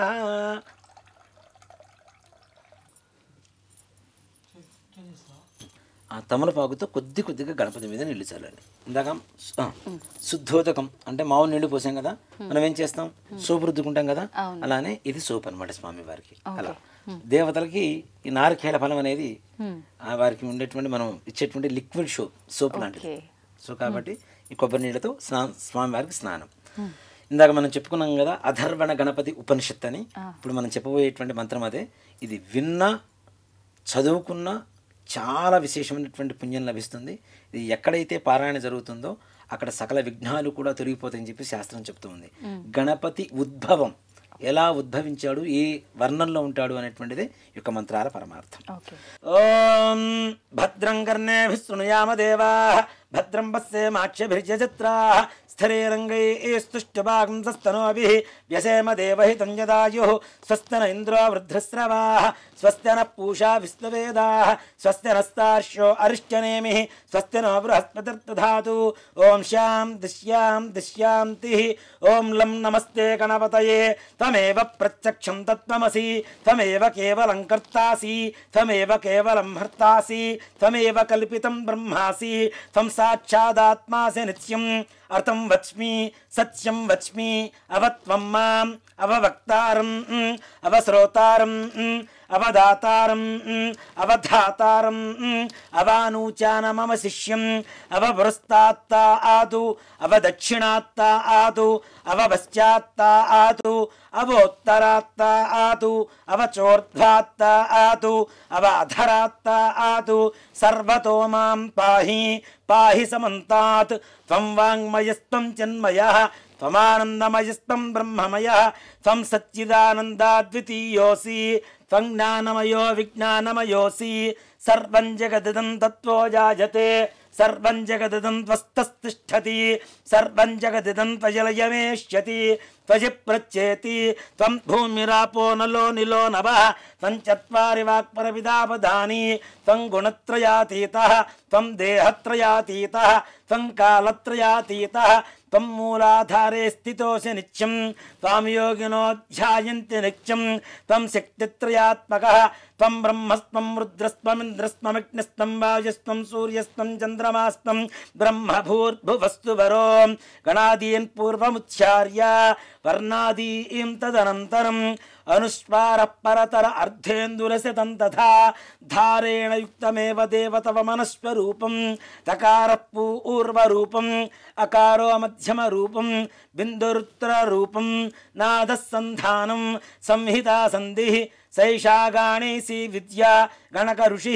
రుజడ్గాయత్రీ ఛంద శ్రీమహాగణాధిపతిర్దేవత ఓం గం గణపతయే నమః ఏకదంతాయ విద్మహే శూర్పకర్ణాయ ధీమహి తన్నో గణక ప్రచోదయాదు ఏకదంతం చతుర్హస్తం బిభ్రాణం పాశుపంకుజం అభయం వరదం హస్తైర్దధానం మూషికధ్వజం రక్తం లంబోదరం శూర్పసుకర్ణం రక్తవాసనం రక్తగంధానులుప్తాంగం రక్తపుష్పైః సుపూజితం భక్తానుకంపినం దేవం జగత్కారణముచ్యుతం ఆవిర్భూతం చ సృష్ట్యాదో ప్రకృతే పురుషాత్పరం ఏవం ధ్యాయోతి యో నిత్యం స యోగి యోగినాం వరః నమో ప్రాతపతయే నమో గణపతయే నమః ప్రమథపతయే నమస్తే అస్తు లంబోదరాయ ఏకదంతాయ విఘ్న వినాశినే శివసుతాయ శ్రీ వరదమూర్తయే నమో నమః శ్రీమన్మహాగణాధి శ్రీ వరసిద్ధి వినాయక స్వామినే నమో నమః ఇది ఫలోదకేన స్నానం సమర్పయామి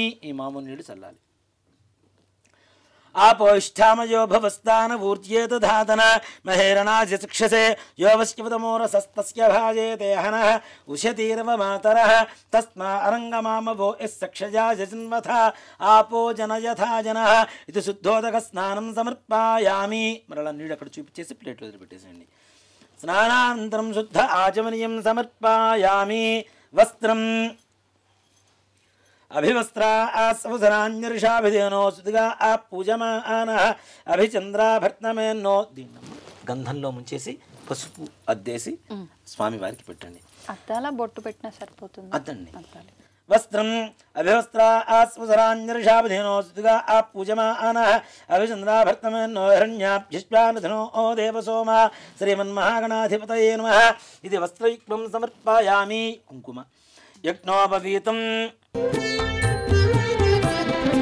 अमेयाय च हेरम्ब परशुधारकाय ते मूषकवाहनायैव विश्वेशाय नमो नमः యజ్ఞోపవీతం ధర్మం పవిత్రం ప్రజాపతేర్యత్సహజం పురస్తా ఆదు ఆయుష్యమకిం వ్రతం చ శుభ్రం యజ్ఞోపవీతం బలమస్తు తేజ ఇది యజ్ఞోపవీతం సమర్పయామి గంధాన్ని పుష్పంతో తీసుకొని స్వామివారికి అలా గంధద్వారాందురాధిష్టాం నిత్యపుష్టాంగరీషణీం ఈశ్వరేకం సర్వభూతానాం స్వామిహో భక్వయే స్త్రియం ముందుగా ఒట్టి గంధం శ్రీ వరసిద్ధి వినాయక స్వామినే నమో నమః శ్రీగంధాంధారయామి ఒక పుష్పానికి పసుపు ఒక పుష్పానికి కుంకుమ ఆయనేతే పరాయణే దుర్వా ఆరోహంతు పుష్పిణీ హృదాశ్చ పుండరీకాణి సముద్రస్య గృహాయమే అలంకరణార్థం హరిద్రిగాచూర్ణ కుంకుమ విలేపనాని సమర్పయామి పుష్పైః పూజయామి ఓం సుముఖాయ నమః మాచీపత్రం పూజయామి ఓం గణాధిపాయ నమః బృహతీపత్రం పూజయామి ఉమాపుత్రాయ నమః బిల్వపత్రం పూజయామి గజాననాయ నమః దూర్వయుగ్మపత్రం పూజయామి హరసూనవే నమః దత్తూరపత్రం పూజయామి లంబోదరాయ నమః బదరీపత్రం పూజయామి లంబోదరాయ నమః బదరీపత్రం పూజయామి గుహాగ్రజాయ నమః అపామార్గపత్రం పూజయామి గజకర్ణకాయ నమః తులసీపత్రం పూజయామి ఏకదంతాయ నమః ఛూతపత్రం పూజయామి వికటాయ నమః కరవీరపత్రం పూజయామి భిన్నదంతాయ నమః విష్ణుకరాంతపత్రం పూజయామి వటవే నమః దాడిమీపత్రం పూజయామి పూజయామి. ఓం సర్వేశ్వరాయ నమః. దేవదారుపత్రం పూజయామి. ఓం ఫాలచంద్రాయ నమః. మరవకపత్రం పూజయామి. ఓం హేరంబాయ నమః. సింధువారపత్రం పూజయామి. ఓం శూర్పకర్ణాయ నమః. జాజీపత్రం పూజయామి. ఓం సురాగ్రజాయ నమః. గండకీపత్రం పూజయామి. ఓం ఇభవక్త్రాయ నమః. శమీపత్రం పూజయామి. ఓం వినాయకాయ నమః. అశ్వత్థపత్రం పూజయామి. ఓం సురసేవితాయ నమః. అర్జునపత్రం పూజయామి. ఓం కపిలాయ నమః. అర్కపత్రం పూజయామి. ఓం గణేశ్వరాయ నమః. 21 పత్రాణి పూజయామి. ఓం గజాననాయ నమః. ఓం గం గణపతయే నమః అంటూ పూజ చేస్తున్నాం. ఓం గజాననాయ నమః. ఓం గణాధ్యక్షాయ నమః. ఓం విఘ్నరాజాయ నమః. ఓం వినాయకాయ నమః. ఓం ద్వైమాతురాయ నమః. ఓం ద్విముఖాయ నమః. ఓం ప్రముఖాయ నమః. ఓం సుముఖాయ నమః. ఓం కృత్యనే నమః. ఓం సుప్రదీప్తాయ నమః. ఓం సుఖనిధయే నమః. ఓం సురాధ్యక్షాయ నమః. ఓం సురార్ఘ్నాయ నమః. ఓం మహాగణపతయే నమః. ఓం మాన్యాయ నమః. ఓం మహాకాలాయ నమః. ఓం మహాబలాయ నమః. ఓం హేరంబాయ నమః. ఓం లంబజఠరాయ నమః. ఓం హయగ్రీవాయ నమః. ఓం ప్రథమాయ నమః. ఓం ప్రాజ్ఞాయ నమః. ఓం ప్రమోదాయ నమః. ఓం మోదకప్రియాయ నమః. ఓం విఘ్నకర్త్రే నమః. ఓం విఘ్నాంత్రే నమః. ఓం విశ్వనేత్రే నమః. ఓం విరాట్పతయే నమః. ఓం శ్రీపతయే నమః. ఓం వాక్పతయే నమః. ఓం శృంగారిణే నమః. ఓం ఆశ్రితవత్సలాయ నమః. ఓం శివప్రియాయ నమః. ఓం శీఘ్రకారిణే నమః. ఓం శాశ్వతాయ నమః. ఓం బలాన్వితాయ నమః. ఓం బలోద్ధతాయ నమః. ఓం భక్తనిధయే నమః. ఓం భావగమ్యాయ నమః. ఓం భావాత్మయాయ నమః. ఓం వగ్రగామినే నమః. ఓం మహాకృతయే నమః. ఓం చామీకరప్రభాయ నమః. ఓం శర్వాయ నమః. ఓం సర్వోపన్యాసాయ నమః. ఓం సర్వకర్త్రే నమః. ఓం సర్వనేత్రే నమః. ఓం సర్వసిద్ధిప్రదాయ నమః. ఓం పంచహస్తాయ నమః. ఓం పార్వతీనందనాయ నమః. ఓం ప్రభవే నమః. ఓం కుమారగురవే నమః. ఓం కుంజరాసురభంజనాయ నమః. ఓం కాంతిమతే నమః. ఓం ధృతిమతే నమః. ఓం కామినే నమః. ఓం కవిత్తపరప్రియాయ నమః. ఓం బ్రహ్మచారిణే నమః. ఓం బ్రహ్మరూపిణే నమః. ఓం మహోదరాయ నమః. ఓం మధోత్కటాయ నమః. ఓం మహావీరాయ నమః. ఓం మంత్రిణే నమః. ఓం మంగళసుస్వరాయ నమః. ఓం ప్రమదాయ నమః. ఓం యాయసే నమః. ఓం యక్షకిన్నరసేవితాయ నమః. ఓం గంగాసుతాయ నమః. ఓం గణాధీశాయ నమః. ఓం గంభీరననదాయ నమః. ఓం వటవే నమః. ఓం జ్యోతిషే నమః. ఓం అక్రాంత పదచిత్ప్రభవే నమః. ఓం అభీష్టప్రదాయ నమః. ఓం మంగళప్రదాయ నమః. ఓం అవ్యక్తమూర్తయే నమః. ఓం పురాణపురుషాయ నమః. ఓం పూష్ణే నమః. ఓం పుష్కరోక్షిప్తప్రదాయ నమః. ఓం అగ్రగణ్యాయ నమః. ఓం అగ్రపూజ్యాయ నమః. ఓం పుష్కరోక్షిప్తప్రహరణాయ నమః. ఓం అపాకృతపరాక్రమాయ నమః. ఓం సత్యధర్మణే నమః. ఓం సఖ్యే నమః. ఓం సారాయ నమః. ఓం సరసాంబునిధయే నమః. ఓం మహేశాయ నమః. ఓం విశదాంగదాయ నమః. ఓం మణికింకణమేఖలాయ నమః. ఓం సమస్తదేవతామూర్తయే నమః. ఓం సహిష్ణవే నమః. ఓం బ్రహ్మవిద్యాతిదానభువే నమః. ఓం జిష్ణవే నమః. ఓం విష్ణవే నమః. ఓం విష్ణుప్రియాయ నమః. ఓం భక్తజీవితాయ నమః. ఓం ఐశ్వర్యకారణాయ నమః. ఓం సదోత్థితాయ నమః. ఓం విశ్వదృశే నమః. ఓం విశ్వరక్షాధి విధానకృతే నమః. ఓం కళ్యాణగురవే నమః. ఓం ఉన్మత్తవేషాయ నమః. ఓం పరజయినే నమః. ఓం సమస్తజగదాధారాయ నమః. ఓం సర్వేశ్వర్యప్రదాయ నమః. ఓం శ్రీ విఘ్నేశ్వరాయ నమః. ఓం నానావిధ పరిమళపత్ర పుష్ప అక్షతాని సమర్పయామి. విశ్వేశాయ నమో నమః.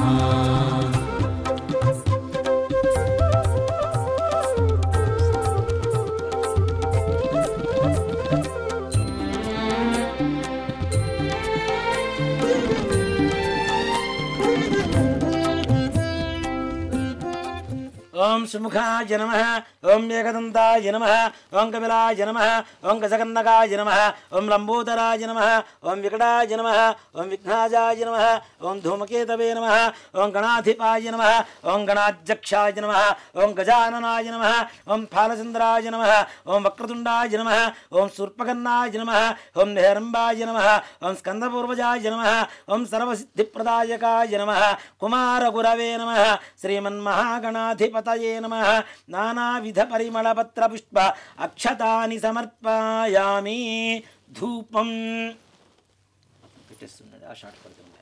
वनस्पत्योर्हृदिव्यनानाग्धैस्पर्वदेवानां धूपोऽयं प्रदुष्यतां धूपमाघ्रापयामि साज्यं त्रिवृत्ति संयुक्तं वह्निना योचितं प्रियं गृहाणमङ्गलं दीपं त्रिलोक्यं दिव्रावः भक्त्या दीपं प्रीत्याम देवाय परमात्मने त्राहिमान् घोरा दिव्य ज्योतिर्नमोस्तुते साक्षात् प्रत्यक्ष दीपं दर्शयामि కొద్దిగా నీళ్ళు అలా చూపించేసి దేవుడి దగ్గర వదిలిపెట్టేసేయండి ధూపదీపాంతరం శుద్ధ ఆచమనీయం సమర్పయామి నైవేద్యం ఓం భూర్భువస్సువః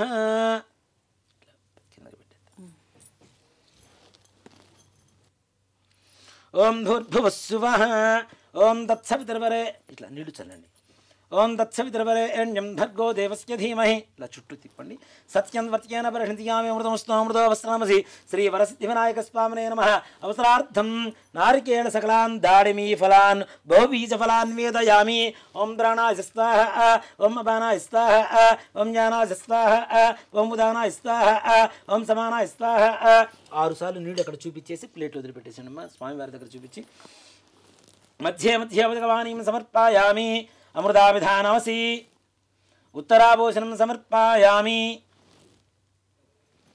హస్తో ప్రక్షాళయామి పాదో ప్రక్షాళయామి శుద్ధ ఆచమనీయం సమర్పయామి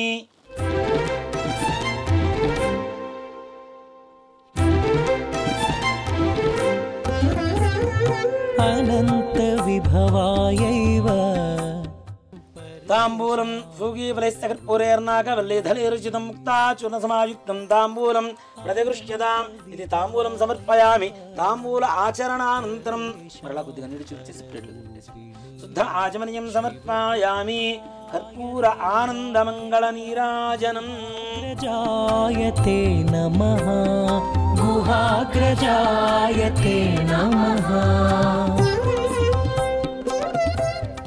ఓం హిరణ్యపాత్రం మధో పూర్ణం దధాతి మధవ్యో జానీతి ఏకదా బ్రహ్మణోపహరతి ఏకదైవ యజమాన ఆజస్తేజో దధాతి కర్పూర ఆనందమంగళ నీరాజనం దర్శయామి నీరాజనాంతరం శుద్ధ ఆచమనీయం సమర్పయామి నమస్కరోమి జై శ్రీమద్ రమణ గోవింద హరి జయ బోలో గజానన్ మహారాజు ఓం తత్పురుషాయ విద్మహే వక్రతుండాయ ధీమహి తన్నో దంతి ప్రచోదయాత్ శ్రీమన్ మహావరసిద్ధి వినాయక స్వామినే నమో నమః పాదారవిందయో దివ్య సువర్ణ మంత్ర పుష్పాంజలిం సమర్పయామి మరలా కొద్దిగా అక్షతలు వేయనమ్మ ఛత్రజామరాజ్ సర్వోపచార పూజార్థే అక్షతాన్ పరికల్పయామి అథ కథా ప్రారంభ అక్షతలు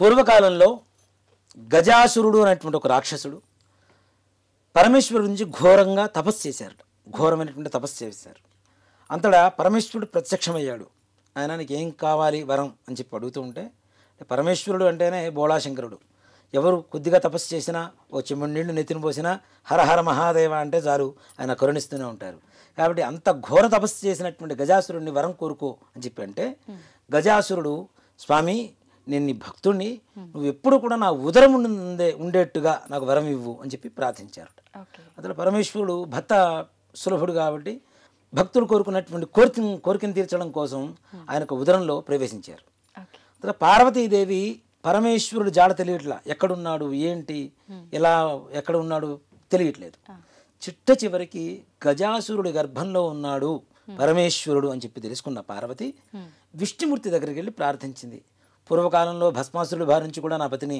కాపాడవు నాకు రక్షించి నాకు వసిగావు కాబట్టి ఇప్పుడు కూడా ఆ గజాసుర గర్భంలో ఉండేటువంటి ఆ పరమేశ్వరుడు నాకు వసంగమండి అని చెప్పి ఆ విష్ణుమూర్తిని ప్రార్థించారు అంతటా ఈ విష్ణుమూర్తి బ్రహ్మాది దేవతలందరినీ కూడా పిలిపించి వాళ్ళందరికీ తలకు ఒక వాయిద్యాన్ని ఇచ్చారు ఒకరికి ఏమో డోలు ఒకరికి సన్నాయి ఈ విధంగా ఇచ్చుకుంటూ ఈ విష్ణుమూర్తి మాత్రం సన్నాయి రూపంలో అందరూ మారిపోయి ఈయన కూడా చక్కటి చిరుగంటలు కట్టినటువంటి సన్నాయి చేతి పట్టుకొని ఆ నగరంలో ఈ గజాసురుడు ఉండేటువంటి రాజ్యంలో వాయిస్తూ ఉన్నారట ఇది ఆ నోట ఈ నోట విన్నటువంటి గజాసురుడు తన ముందు ఆడిద్దాం గంగిరెద్దుని అంటే నందీశ్వరుణ్ణే గంగిరెద్దుగా తయారు చేసి వీళ్ళందరూ కూడా చక్కగా వాయిస్తూ ఉన్నారు వాయిద్యాలన్నీ కూడా ఇలాంటిది ఏదో బాగుంది మరి అందరూ మంచిగా చక్కగా ఉంది చాలా ఆనందకరంగా ఉందని చెప్తున్నారు కాబట్టి నేను కూడా ఆ యొక్క వాయిద్యాన్ని ఆ గంగిరెద్దుల మేళాన్ని చూద్దాము అనేటువంటి ఆలోచనతో ఆయన సభ ముందు ఏర్పాటు చేశారట ఈ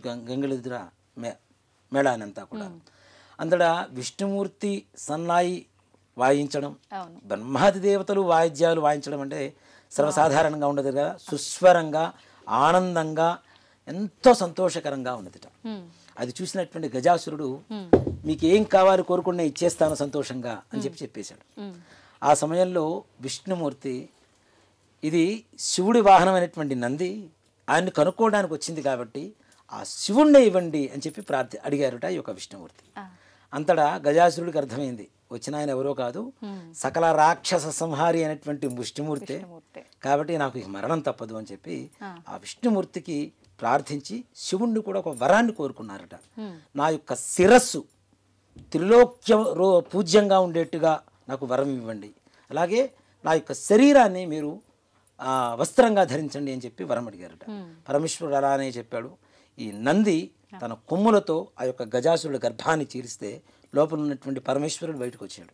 ఇప్పుడు విష్ణుమూర్తి చెప్పాడు, నాయన ఇష్టం వచ్చినటువంటి వాళ్ళందరికీ ఇట్లాంటి పిచ్చి పిచ్చి కోరికలు కోరుతూ ఉంటారు, అందరికీ వరాలు ఇచ్చుకుంటూ పోతే ఇలాంటి కష్టకాలాలు వస్తుంటాయి. అప్పుడు భస్మాసురుడు, ఇప్పుడేమో గజాసురుడు, కాబట్టి జాగ్రత్తగా వరం ఇచ్చేటువంటి విషయంలో కూడా చాలా జాగ్రత్తగా ఆలోచించి ఇవ్వాలి అని చెప్తే అలానే అని చెప్పి ఎవరు లోకాలకి వారు బ్రహ్మాది దేవతలు విష్ణుమూర్తి అందరూ వాళ్ళ లోకాలకు వాళ్ళు వెళ్ళిపోయారు. తర్వాత పరమేశ్వరుని నంది వాహనం ఎక్కి చక్కగా కైలాసానికి ప్రయాణం ప్రారంభించారు. ఈ సమయంలో పార్వతీదేవికి పరమేశ్వరుడు వస్తున్నాడన్న సంగతి తెలుసుకున్నది, ఆనందంగా ఉండి చాలా రోజుల తర్వాత వస్తున్నారు. ఇప్పుడు ఆడవాళ్ళు ఏం చేస్తారు, ఎవరైనా భర్త ఎన్నో రోజుల నుంచి ఒక విదేశాల నుంచి వస్తున్నారంటే మంచి చక్కగా అందంగా అలంకరించుకొని ఆయనకి ప్రేమ కలిగేలాగా కనబడుతూ ఉంటారు కదా ఆనందంగా. అలాగే పార్వతీదేవి కూడా స్నానం చేద్దాము, అభ్యంగన స్నానం చేద్దాము అని చెప్పి ఒంటికి పెట్టుకున్నటువంటి ఆ నలుగు పిండి తీసి నలుగు పిండితో ఒక చక్కటి బొమ్మను తయారు చేసిందట. ఆ బొమ్మను తయారు చేసిన తర్వాత ఆవిడకి చాలా అపురూపంగా కనపడింది, అందంగా కనపడింది. దీనికి ప్రాణం పోద్దాము అని చెప్పి ఆమె శక్తితో ప్రాణాన్ని పోసి ఆ యొక్క బాలుడు ఆ బొమ్మ ఏదైతే ఉందో ప్రాణం వచ్చింది కాబట్టి బాలుడు రూపంలో సింహద్వారం దగ్గర ఎవరూ లోపలికి రాకుండా చూడు అని చెప్పి కాపలాగా ఉంచేసింది. అంతటా ఆ పార్వతీదేవి స్నానానికి అలంకరించుకోవడానికి వెళ్ళింది. పరమేశ్వరుడు రానే వచ్చాడు. దిగి లోపలికి వెళ్తూ ఉంటే నువ్వెవరు లోపలికి వెళ్ళడానికి లేదు అని చెప్పాడు ఈ యొక్క బాలుడు. అరే ఈ కైలాసమే నాది నాయన, లోపల ఉన్నది నా భార్య, నేను ఎన్నో రోజుల తర్వాత గజాసుర గర్భం నుంచి బయటకు వచ్చాను, నా భార్యను కలవడానికి వెళ్తున్నాను అంటే లేదు వెళ్ళడానికి లేదు అని అక్కడే అడ్డగిస్తూ ఉంటే ఆయన చేతిలో ఉన్నటువంటి త్రిశూలంతో ఆ యొక్క తలమని దునివేసి ఖండించేసి ఆ లోపలికి వెళ్ళారు. పార్వతీ పరమేశ్వరులు ఇద్దరు చక్కగా కూర్చొని మాట్లాడుకుంటూ ఉన్నారు ఆనందంగా. ఆ సమయంలో ఈ వాకిలి దగ్గర ఉన్నటువంటి బాలుడి సంగతి విషయం మధ్యలో మాటల మధ్యలో వచ్చింది వీరికి. అరే నేను చాలా తప్పు చేశాను అని చెప్పి ఆ గజాసురుడి తల ఏదైతే తీసుకుని వచ్చాడో ఆ తలని ఈ యొక్క పిల్లవాడికి అంటించి ప్రాణశక్తిని ధారపోసాడు పరమేశ్వరుడు. అప్పటి నుంచి ఆయన గజాననుడు అయ్యాడు. ఆ బాలుడు కూడా అంటే గజరూపం కలిగినటువంటి ముఖం పెట్టుకున్నారు కాబట్టి గజాననుడు అయ్యాడు అప్పటి నుంచి. ఆ తదుపరి కొంతకాలానికి ఆ గజాననుడిని ప్రశాంతంగా మంచిగా చక్కగా ప్రేమగా చూసుకుంటున్నటువంటి పార్వతీ పరమేశ్వరుడికి సుబ్రహ్మణ్యేశ్వర స్వామి వారి జననం జరిగింది. ఇద్దరు పెద్దవాళ్ళు అవుతున్నారు. దేవతలు మునులు అందరూ వచ్చి విఘ్నాలకి ఎవరినైనా ఒకడైనా అధిపతిగా మాకు చేయండి, నియమించండి అని చెప్పి ప్రార్థిస్తూ ఉంటే పరమేశ్వరుడు ఒకటే మాట చెప్పాడు, వీరిద్దరిలో ఎవరైతే ముందుగా అన్ని నదులలో వెళ్ళి స్నానం చేసి నా దగ్గరకు వస్తారో వారికి విఘ్నాధిపత్యాన్ని ఇస్తాను అని చెప్పి ఆ యొక్క పరమేశ్వరుడు వీరిద్దరికి చెప్పగా సుబ్రహ్మణ్యేశ్వర స్వామి వారి వాహనం ఏమిటి? నెమలి. ఈయన వాహనం ఎలుక కదా, ఇది స్లోగా వెళ్తూ ఉంటుంది. నెమలి బర్బర్ మనం పరిగెడుతూ ఉంటుంది. సుబ్రహ్మణ్యేశ్వర స్వామి వారి నెమలి ఎక్కారు, వాహనం ఎక్కేసి అన్ని నదుల్లో స్నానం చేయడానికి ముందుగా వెళ్ళిపోయారు. ఆ గజానుడు మరుగుజ్జు రూపంలో బాగా పొద్దుగా ఉన్నారు కదా, ఆ తండ్రి దగ్గరికి వెళ్ళి అయ్యా అసలు నా మరుగుజ్జు రూపం అని మీకు తెలుసు, నా అసమర్థత తెలిసి కూడా ఇలాంటి పరీక్ష పెట్టారు అంటే ఇంక నేను ఏమనుకోవాలి, నాకు ఏదైనా తరుణోపాయం చెప్పండి అని చెప్పి ఆ పార్వతీ పరమేశ్వరులు ఇద్దరిని కూడా ప్రార్థించారు ఆ యొక్క గణాధి. అంతటా ఆ పరమేశ్వరుడు నాయన నారాయణ మంత్రాన్ని ఏదైతే అష్టాక్షరి ఓం నమో నారాయణాయ అనేటువంటి అష్టాక్షరి మంత్రం ఉంటుందో ఆ మంత్రాన్ని స్మరిస్తే చాలు నువ్వు ముల్లోకాల్లో స్నానం చేసినటువంటి అన్ని నదుల్లో స్నానం చేసినటువంటి పుణ్యఫలితం లభిస్తుందని చెప్పారు. అంతటా ఆ గజానుడు ఏం చేశాడు, నారాయణ మంత్రం చదువుకుంటూ ప్రత్యక్ష దైవాలైనటువంటి తల్లిదండ్రులకి ప్రదక్షిణ చేస్తూ ఉన్నారట. మనం చాలామంది అంటే కథగా కాకుండా నేను చెప్తున్నానమ్మా, చాలామంది వినాయకుడికి పూజ చేస్తున్నాం అంత పత్రిక తీసుకొస్తున్నాం, అన్ని లడ్లు నైవేద్యం పెడుతున్నాం, ఇన్ని మోదగాలను నివేదన పెడుతున్నాం, 9 రోజులు చేస్తున్నాం, భజనలు చేస్తున్నాం, పూజలు చేస్తున్నాం అని చెబుతున్నాం. వినాయక చవితి చెయ్యాలి అంటే చేస్తున్నాము అంటే వినాయకుడు ఏం చేశాడో అది మనలో నింపుకోవాలి. తల్లిదండ్రుల్ని దైవంగా చూశారు కాబట్టి మనం కూడా వినాయకుడిలాగా మారాలి. అదే వినాయకుడికి వ్రత కథ యొక్క పరమార్థం. అసలు మనం తల్లిదండ్రులను పూజించండి అని చెప్పడమే వినాయకుడు చెప్పినటువంటి పరమార్థం, ఈ కథలో ఉండేటువంటి పరమార్థం.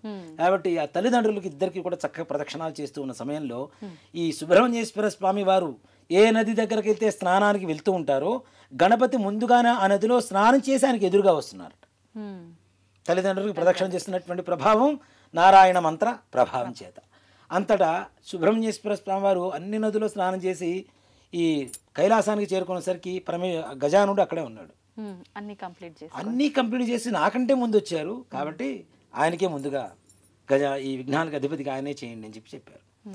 భాద్రపద శుద్ధ చవితి రోజున ఈ గజానుడికి విఘ్నాలకి అధిపతిగా చేసి ఆయనకి విఘ్నేశ్వరుడు అనేటువంటి నామకరణం చేశారు. అంతటా ప్రపంచం మొత్తానికి ఉండేటువంటి విఘ్నానికి అధిపతిగా ఉండేటువంటి విఘ్నేశ్వరుడికి ఆ రోజున అందరూ పూజ చేస్తారు కదా. కుడుములు, ఉండ్రాళ్ళు, లడ్డూలు, కొబ్బరి అలానే పండ్లు, ఫలాలు అనేక రకాలుగా నివేదనలు పెడితే ఆయన కడుపులో పట్టినన్ని పట్టించుకొని కొన్ని తన వాహనమైనటువంటి ఎరుకకిచ్చి కొన్ని చేత ధరించి చక్కగా పట్టుకొని కైలాసానికి వచ్చారట. తల్లిదండ్రులు చూశారు. అదే రోజున ఇప్పుడు పట్టాభిషేకం చేసినప్పుడు తల్లిదండ్రులకు నమస్కారం చేయాలి కదా. కాబట్టి నమస్కారం చేద్దాము అని చెప్పి కిందకి ఇలా వంగుతూ ఉంటే పొట్ట కింద కనుక్కుంటేనేమో కాళ్ళు పైకి వెళ్తున్నాయి, కాళ్ళు కింద పెడితేనేమో పొట్ట అందటం లేదు. సో అంత భారీ విగ్రహం కావడం చేత వినాయకుడు అలా కష్టపడుతున్నటువంటి ప్రయాసపడుతున్నటువంటి సమయంలో ఆకాశంలో ఉన్నటువంటి చంద్రుడు, ఆకాశం కూడా కాదు ఓ మాట చెప్పాలంటే సాక్షాత్ పరమేశ్వరుడికి నెలవంక శిరస్సులో ఉంటుంది కాబట్టి ఆయన శిరస్సు ఉన్నటువంటి ఆ నెలవంక చంద్రుడు చూసి ఈ వినాయకుడిని చూసి నవ్వాట. ఇప్పుడు మనిషికి మన దృష్టి దోషాలు అని చెప్పి చూస్తూ ఉంటాం. ఇప్పటిది కాదు, దేవతలకు కూడా తప్పలేదు, మనుషులకే కాదు దేవతలకు కూడా తప్పలేదు.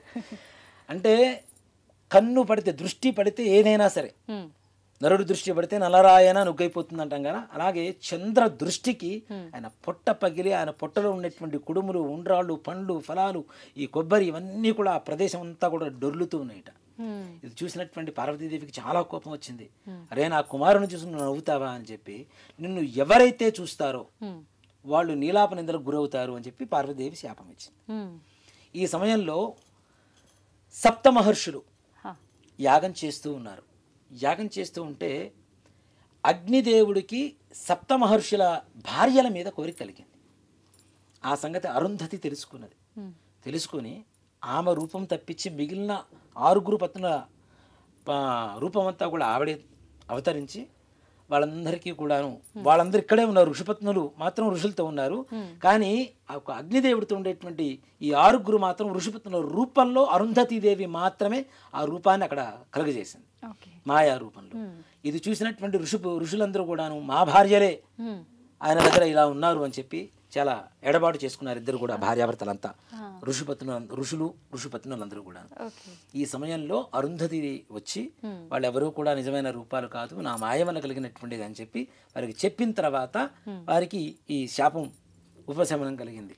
ఇదంతా కూడా ఎందువల్ల జరిగింది అంటే ఈ ఋషిపత్నులందరూ కూడాను చంద్రుని చూసినటువంటి కారణం చేతనే ఈ యొక్క శాపం కలిగింది. వాళ్ళకి నీలాప నిందలు వచ్చినాయి కదా, భర్త నుంచి ఎడబాటు అయింది కదా. అలా ఋషులకు కూడా ఆ నీలాప నిందలు తప్పలేదు. కాబట్టి ఈ ఋషులు దేవతలందరూ కూడాను పార్వతీదేవి దగ్గరికి వచ్చి ఆ మృతి చెందినటువంటి ఆ బాలుణ్ణి ప్రాణశక్తితో లేపి, తల్లి ఈ చంద్రుడిని చూడకుండా ఉండడం అనేది చాలా కష్టమైనటువంటి పని, కాబట్టి చంద్రుడిని చూసిన నీలాప నిందలు తొలగేటువంటి మార్గం ఏదైనా చెప్పండి అని చెప్పింది. ఆవిడ ఏ రోజైతే నా కుమారుడికి ఈ రకమైనటువంటి అవమానం జరిగిందో భాద్రపద శుద్ధ చవితి నాడు మాత్రం ఎవరూ చంద్రుడిని చూడరాదు, ఆ రోజున చూస్తే నీలాప నిందలు కలుగుతాయని చెప్పి పార్వతీదేవి ముందు ఇచ్చినటువంటి శాపానికి ఉపశమనం ఇచ్చిందిట. అంతటా అందరూ కూడాను భాద్రపద శుద్ధ చవితి రోజున వినాయకుడిని పూజ చేస్తున్నారు. చక్కగా ఆ రోజున మాత్రం చంద్రుడిని చూడకుండా అందరూ ఉండిపోతూ ఉన్నారు. ఇలా కొంతకాలం జరుగుతుంది. ఇది యుగాంతరాలలో జరుగుతున్నటువంటి కథ అనేటువంటిది కూడా మనం గుర్తించాలి. అది ఎప్పుడో కైలాసంలో పార్వతీ పరమేశ్వరుల మధ్యలో జరిగినటువంటి కథని మరలా ద్వాపర యుగం దాకా వచ్చింది. ద్వాపర యుగంలో నారద మహాముని శ్రీకృష్ణుని చుట్టానికని వచ్చారు. వచ్చి ఈరోజు భాద్రపద శుద్ధ చవితి కాబట్టి ఈరోజు చంద్రుని ఎవరిని చూడవద్దు అని చెప్పి చెప్పగా ఆ శ్రీకృష్ణుడు కూడా నగరంలో అందరికీ చెప్పి సాడింపు వేయించాడు. ఈరోజు ఎవరు కూడా చంద్రుని చూడరాదు, చూస్తే నీలాప నిందలు వస్తాయని చెప్పి సాడింపు వేయించారు.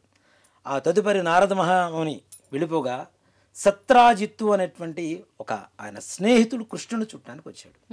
ఆయన చేతిలో ఒక మణి ఉన్నది. ఆ మణినే శమంతకమణి అంటారు. ఈ శమంతకమణి నాకు సూర్య భగవానుడి అనుగ్రహం చేత నాకు కలిగింది అని చెప్పి శమంతకమణిని చూపించడానికి ఆ సత్రాజిత్తు శ్రీకృష్ణుడి దగ్గరికి వచ్చారట. వచ్చి చూపించి ఇది చాలా బాగుంది అంటే ఇది నాకు ఇవ్వు అని చెప్పి శ్రీకృష్ణుడు ఆ యొక్క సత్రాజిత్తుని అడిగాడు. ఎంత స్నేహితుడివైనా ఇది రోజుకి 8 బారువుల బంగారం పెడుతూ ఉంటుంది సూర్యుడు అనుగ్రహం చేత, కాబట్టి ఇలాంటి మణిని ఎవరన్నా ఇస్తారా, నేను ఇవ్వను కాక ఇవ్వను అని చెప్పి వెళ్ళిపోయారు. ఆ రోజు రాత్రి సమయం అయ్యేసరికి కృష్ణుడికి ఏంటి క్షీరప్రియుడు కదా, వెన్నపూస ఎంతసేపటికి పాలు ఉండాలి ఆయనకి, అవి ఉంటే చాలు అని చెప్పి పాలు పితుకుకుందాము గోవు దగ్గర అని చెప్పి వెళ్ళి పాలు పితుకుతూ ఆ గిన్నెలో భాండంలో చంద్రుని ప్రతిబింబం చూశారట. డైరెక్ట్గా చూసినా చూడకపోయినా పరోక్షంగా, ప్రత్యక్షంగా లేకపోయినా పరోక్షంగా చూశారు. అప్పుడు కృష్ణుడికి అర్థమైంది ఎలాంటి నీలాప నిందలు వస్తాయో అని చెప్పి. అలా కొన్ని రోజులకి ఈ సత్రాజిత్తు తమ్ముడు ప్రసేనుడు అనేటువంటి ఒక రాజు, యువరాజు ఆ యొక్క శమంతకమణిని చక్కగా ఒక ఆభరణలాగా ధరించి అడవికి వేటకి వెళ్ళిపోయాడు. ఈయన మెడలో ఉన్నటువంటి ఆ మణి చూడటానికి రక్తం మాంసాల ముద్దలాగా కనపడుతుందిట, ఎర్రగా.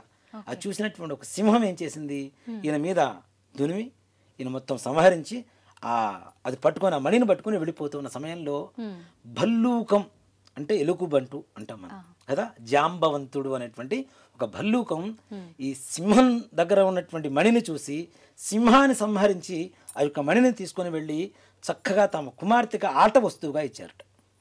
ఇలా కొంతకాలం జరుగుతూ ఉండగా తమ్ముడు రావట్లేదు, తమ్ముడు జాడ తెలియట్లేదు. ఈ సత్రాజిత్తు నా తమ్ముడిని శ్రీకృష్ణ భగవానుడే చంపి నా యొక్క మణిని అపహరించాడు అని చెప్పి ఊళ్ళో అందరికీ చెప్పడం మొదలుపెట్టారు.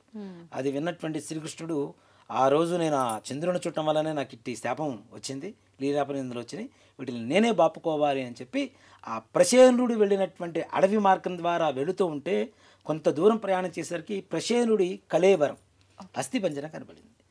అక్కడి నుంచి సింహపు కాలి జాడలు, సింహం నడుస్తుంటే కాలి జాడలు పడుతుంటాయి కదా అడుగులు, ఆ అడుగులు నడుచుకుంటూ దాన్ని అనుసరించుకుంటూ వెళ్తే అక్కడి నుంచి సింహం సంహరింపబడింది. అక్కడి నుంచి భల్లూకం ఎలుగుబంటూ ఈ కాలి జాడలు కనబడేట, వాటిని కూడా అనుసరించుకుంటూ వెళ్ళిపోతే ఒక గుహ కనపడింది. ఆ గుహ లోపలికి వెళ్ళిన తర్వాత ఒక అమ్మాయి దగ్గర ఈ యొక్క శమంతకమణి కనబడింది. అది తీసుకుందామని చెప్పి దగ్గరికి వెళ్తూ ఉంటే అమ్మాయి గట్టిగా అరిచేసరికి లోపల ఉన్నటువంటి జాంబవంతుడు వచ్చి యుద్ధాన్ని చేస్తూ ఉన్నారట. ఇద్దరు యుద్ధం చేస్తున్నారు. ఇలా 28 రోజుల పాటు యుద్ధం జరిగింది. ఇలా కృష్ణుడి మీద పడి యుద్ధాన్ని చేస్తూ ఉన్నారట జాంబవంతుడు. ఇలా 28 రోజుల పాటు యుద్ధం జరిగింది. ఈ యుద్ధంలో జాంబవంతుడు మొత్తం క్షీణహీనుడైపోయాడు, ఉన్న బలమంతా కూడా తగ్గిపోయింది.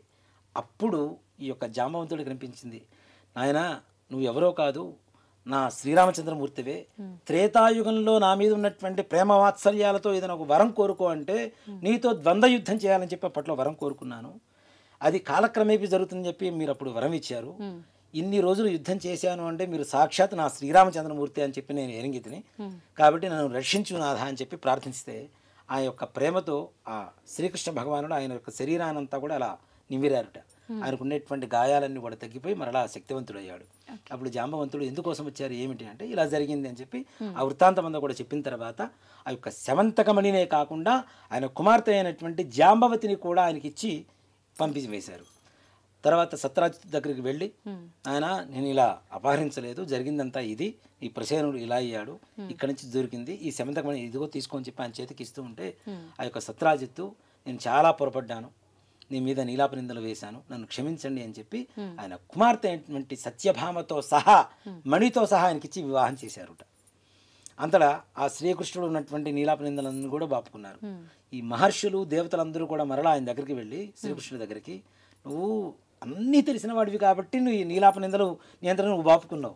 కానీ మేమేం చేయాలి? సర్వసాధారణంగా ఉండేటువంటి వాళ్ళం, నీ అంత శక్తి మాకు లేదు, నువ్వు సాక్షాత్ శ్రీమన్నారాయణుడివి కాబట్టి మాకు కూడా ఏదైనా ఉపశమనం చెప్పండి అంటే, ఎవరైతే భాద్రపద శుద్ధ చవితి రోజున వినాయకుడికి పూజ చేసి ఈ శమంతకమణి అనేటువంటి కథని చదువుకొని అక్షతులు గణపతి దగ్గర వేసి ఆ అక్షతుల శిరస్సును దారుస్తారో వారికి చంద్రుడు చూసినటువంటి దోషం కానీ నీలాపనిందలు కానీ కలుగుగాక అని చెప్పి వరాన్ని ఇచ్చారుట ఆ యొక్క శ్రీకృష్ణ భగవానుడు.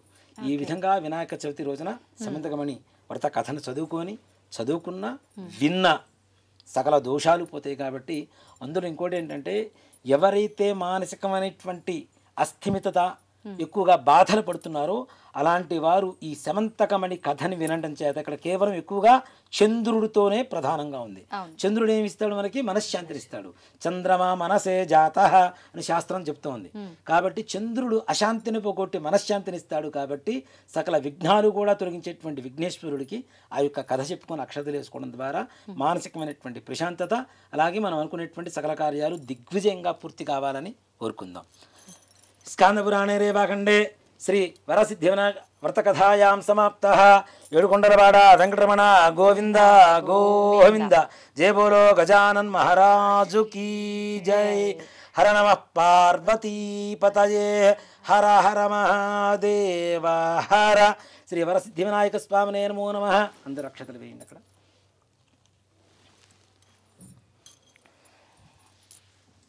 ధ్యానావాహనాది షోడశోపచార పూజాం సమర్పయామి. అగ్రవతి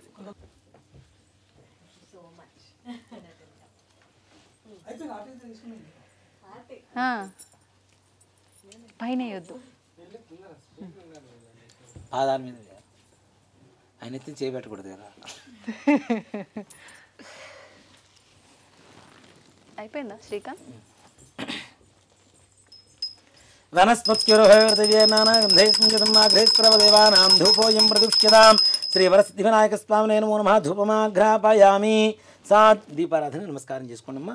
సాధ్యం త్రివృత్తి సంయుక్తం వన్నినా యోజితం ప్రియం గృహాణ మంగళం దీపం త్రైలోక్యం దివిరావః భక్త్యాదీం పరిత్యామ దేవాయ పరమాత్మనే త్రాహి మాన్ గాద్ఘోరా దివ్య జ్యోతిర్నమోస్తుతే.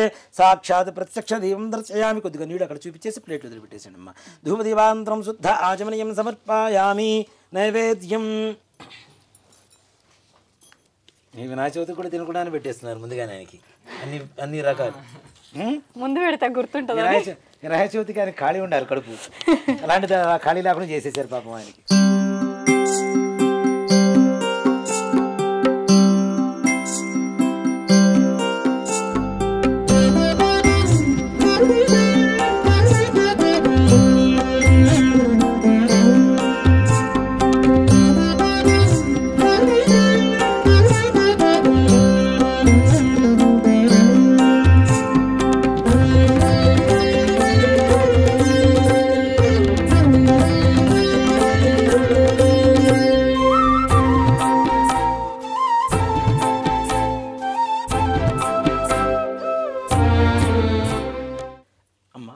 తీసుకొని ఈ నివేదన మీద చల్లండి.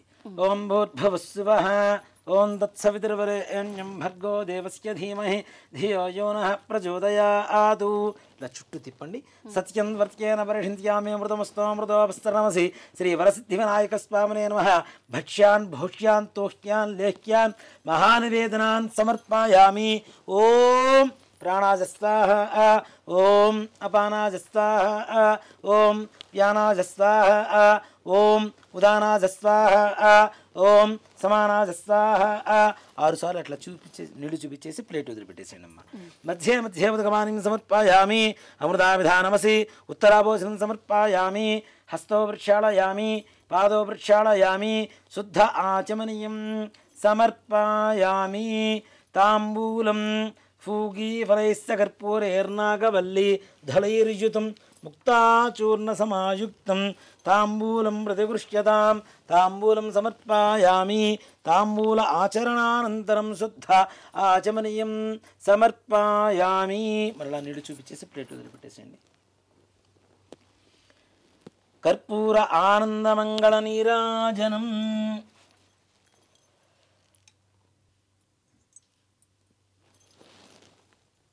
ఓం ఓం సంరాజించ విరాజించాభిశ్రీర్యాజనో గృహే లక్ష్మీరాష్ట్రస్తయా ముఖే తయామా సకందృజామసి హిరణ్యపాత్రం మధా పూర్ణం దధాతి వధవ్యో సానీతి ఏకదా బ్రహ్మణ ఉపహరతి ఏకదైవ యజమాన ఆజస్తేజో దధాతి కర్పూర ఆనందమంగళ నీరాజనం దర్శయామి.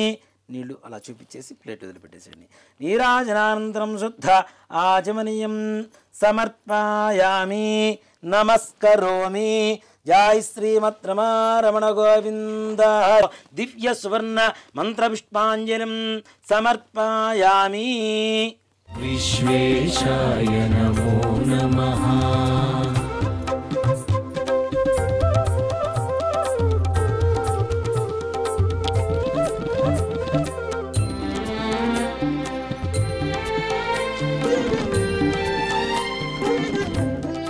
యాని కాని చ పాపాని జన్మాంతరకృతాని చ తాని తాని ప్రణశ్యంతి ప్రదక్షిణం. ఇప్పుడు ప్రదక్షిణ చేయాలి నాన్న. యాని కాని చ పాపాని జన్మాంతరకృతాని చ తాని తాని ప్రణశ్యంతి ప్రదక్షిణం పదే పదే. పాపోహం పాపకర్మాహం పాపాత్మా పాపసంభవః త్రాహి మాన్ కృపయా దేవా శరణాగతవత్సల అన్యథా శరణం నాస్తి త్వమేవ శరణం మమ తస్మాత్ కారుణ్యభావేన రక్ష రక్ష గణాధిప. ఆత్మ ప్రదక్షిణ నమస్కారాన్ని సమర్పయామి. ఛత్రమాచ్ఛాదయామి చామరం వీజయామి నృత్యం దర్శయామి గీతం శ్రావయామి ఆందోళికానారోహయామి గజానారోహయామి అశ్వానారోహయామి సకడానారోహయామి సమస్తరాజోపచార శక్త్యోపచార భక్త్యోపచార పూజాం సమర్పయామి. యస్మృత్యాజనాముక్త్యదపయాక్రియాషు యూనం సంవృతాం యా సుజ్యం దేదముచ్యుతం చెప్పండి. మంత్రహీనం క్రియాహీనం భక్తిహీనం గణాధిప యత్పూజితం మయా దేవ పరిపూర్ణం తదస్తుతే. చేతులు నీళ్లు వేసుకొని నీళ్లు అక్షతులు ఆ ప్లేట్లో వదిలిపెట్టేసేయండి అమ్మ. అనేన ధ్యానావాహనాది షోడశోపచార పూజయాజ అష్టోత్తర శతనామార్చనే అవసరణ వ్యత్యాస భగవాన్ శ్రీ వరసిద్ధి వినాయక స్వామి దేవతా సుప్రీతా సుప్రసన్నా వరదా భవతు. అస్మిన్ గ్రామే స్థితానాం ప్రజానాం బ్రాహ్మణాది సర్వవర్ణానాం భక్తజనానాం చ వ్యాధి చోర దుర్భిక్ష అతివృష్టి అనావృష్టి రాజబాధాది సర్వోపద్రవశాంతిరస్తు. అయం గ్రామం సుభిక్షం భవతు అయం దేశం సుభిక్షం భవతు. సర్వే జనాః సుఖినో భవంతు సమస్త సన్మంగళాని భవంతు. సత్యాః సంతు యజమానస్య కామాః రోచనో రోచమానః శోభనః శోభమానః కళ్యాణః బ్రాహ్మణవాక్స్యం సత్యోస్తు తథాస్తు. శ్రీ వరసిద్ధి వినాయక స్వామి దేవతా ప్రసాదం యజమాన్యస్య శిరసా గృహ్ణామి. ఓం పర్యాప్త్యానంతరాయాయ సర్వస్థోమోతిరాత్రముత్తరమహద్భవతి సర్వస్యాప్యై సర్వస్యతిథ్యై సర్వమేవ తేన ఆప్నోతి సర్వం జయతి. శ్రీ వరసిద్ధి వినాయక స్వామి దేవతానుగ్రహ ప్రసాద సిద్ధి ద్వారా సకల కార్యేషు సర్వత్ర దిగ్విజయతా ఫల సిద్ధిరస్తు.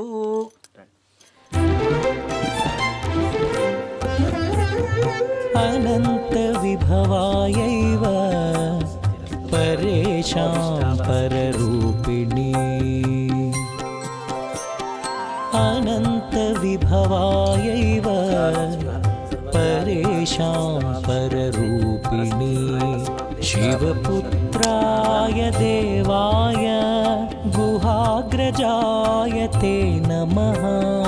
గుహాగ్రజాయ తే నమః. వినాయక స్వామి దేవత పరిపూర్ణ అనుగ్రహ ప్రసాద సిద్ధిరస్తు. అమ్మా సంపూర్ణమైంది పూజా కార్యక్రమం. ఓకే, థ్యాంక్ యూ గురుగారు. లాస్ట్లో ఒక చిన్న సందేహం. చెప్పండి. మనం కలశం అయితే పెట్టలేదు, చాలామంది కలశం పెడుతుంటారు, ఇంట్లో అయినా సరే కమ్యూనిటీలో చేసినా సరే, మరి పెట్టాలా వద్దా? అసలు గణపతికి ఎక్కడా కూడా కలశ పూజ లేదు, కలశ ఆవాహన అనేటువంటిది లేదు. ఓకే, ఏదైనా ఈ మంటపాలలో చేస్తూ ఉంటారు కదా, అలాంటి చోట కూడా అవసరం లేదనే శాస్త్రం. కానీ ఏంటి అంటే వాళ్ళకి ఎక్కువసేపు చేయించుకోవాలని ఒక తాపత్రయంతో ఈ నవగ్రహ మండపారాధన ఈ కలశం అనేది పెడుతున్నారు. కానీ అసలైతే శాస్త్ర ప్రకారం గణపతికి ఎక్కడా కలశ ఆవాహన చేసి పూజ చేయాలనేది ఏ శాస్త్రాల్లో కూడా, అంటే మనకి ఈ గణపతి నవరాత్రులలో భాద్రపద శుద్ధ చతుర్థి రోజు వచ్చేటువంటి వినాయక చవితి పూజలో మాత్రం ఎక్కడా లేదు. కాబట్టి కలశం పెట్టుకునేటువంటి వారి ఇష్టం, కానీ అసలైతే అక్కర్లేదనే చెప్తారు. ఓకే, ఇప్పుడు ఇది కదిలించడానికి వీలు లేదని మీరు మధ్యలో చెప్పారు కదా, మరి ఇప్పుడు పూజ సమాప్తమైంది, అయిపోయింది, ఇప్పుడు దాన్ని కదిలించుకోవచ్చు. ఓకే, అది కదిలిస్తే పూజ అయిపోయినట్టే లెక్క. ఓకే. అయితే నేను స్టార్టింగ్లో చెప్పాను ఇంట్రోలో, ఎన్ని రోజులు ఉంచాలి నవరాత్రులు అంటే? డేస్ లెక్క పెట్టాలా, నైట్లు లెక్క పెట్టాలా, ఎట్లా? ఓ మాట చెప్పాలి అంటే గణపతి నవరాత్రులు అనేటువంటిది మధ్యకాలంలో వచ్చినటువంటి విధానం. ఓకే. ఎక్కడ కూడా లేదు. ఆ. లాల్ బహదూర్ శాస్త్రి గారు ఢిల్లీలో ప్రారంభించారు ఈ గణపతి నవరాత్రులు. గణపతి నవరాత్రులు అనేటువంటిది ఎక్కడ కూడా సశాస్త్రమైనటువంటి ఇదైతే కాదు. గణపతి పూజ చేయమని చెప్పారు. 9 రాత్రులు ఉంటే గణపతి రాత్రులు అవుతాయి, నవరాత్రులు. కాబట్టి గణపతి నవరాత్రులు చేయడం అనేది ఒక ఆనవాయితీగా చేస్తున్నాం కాబట్టి దాంట్లో తప్పు లేదు. మన హిందూ ధర్మం ఇంకాస్త పునరుద్ధరణ జరుగుతుంది కాబట్టి నవరాత్రులు అంటే 9 రాత్రులు కావాలి. 10వ రోజు పొద్దున ఏదైతే ఉంటుందో ఆ రోజున ఉద్వాసన చెప్పాలి. అది కూడాను మంగళవారం శుక్రవారం కాకుండా ఉంటేనే, మంగళవారం శుక్రవారం అయితే 10 రాత్రులైనా పూజ చేసి 11వ రోజు పొద్దున తీయవచ్చు. ఇంట్లో పూజ చేసుకుంటాం. మరుసటి రోజు పొద్దునే శుక్రవారం కానీ మంగళవారం కానీ వచ్చింది, కానీ ఆ రోజున తీయకుండా 3వ రోజు తీసుకోవచ్చు. దాంట్లో ఏమాత్రం కూడా అభ్యంతరం లేదు. సంతోషం గురుగారు, చాలా చక్కగా జరిపించారు పూజ. అందరికీ అర్థమయ్యే రకంగా చక్కగా కథ కూడా వివరించారు, పూజా విధానం కూడా చక్కగా వివరించారు, చేశారు. ధన్యవాదాలు గురుగారు. శ్రీమాత్రే నమః. శ్రీ గురుభ్యో నమః. చూసారు కదండి పూజ అయితే ఏ రకంగా జరిగిందో. మీరందరూ కూడా ఎటువంటి సందేహం లేకుండా, నాకు తెలిసినంత వరకు నాకున్న సందేహాలు మీలో కొంతమంది కూడా ఉన్నాయని అనుకుంటున్నాను. ఆ సందేహాలు కొంతవరకు నివృత్తి అయ్యాయని అనుకుంటున్నాను. మీరందరూ చక్కగా ఈ వీడియో ఆన్ చేసి పెట్టుకొని ఎవరికి వాళ్ళు పూజ చేసుకోవచ్చు. అందరికీ మరొకసారి వినాయక చవితి శుభాకాంక్షలు.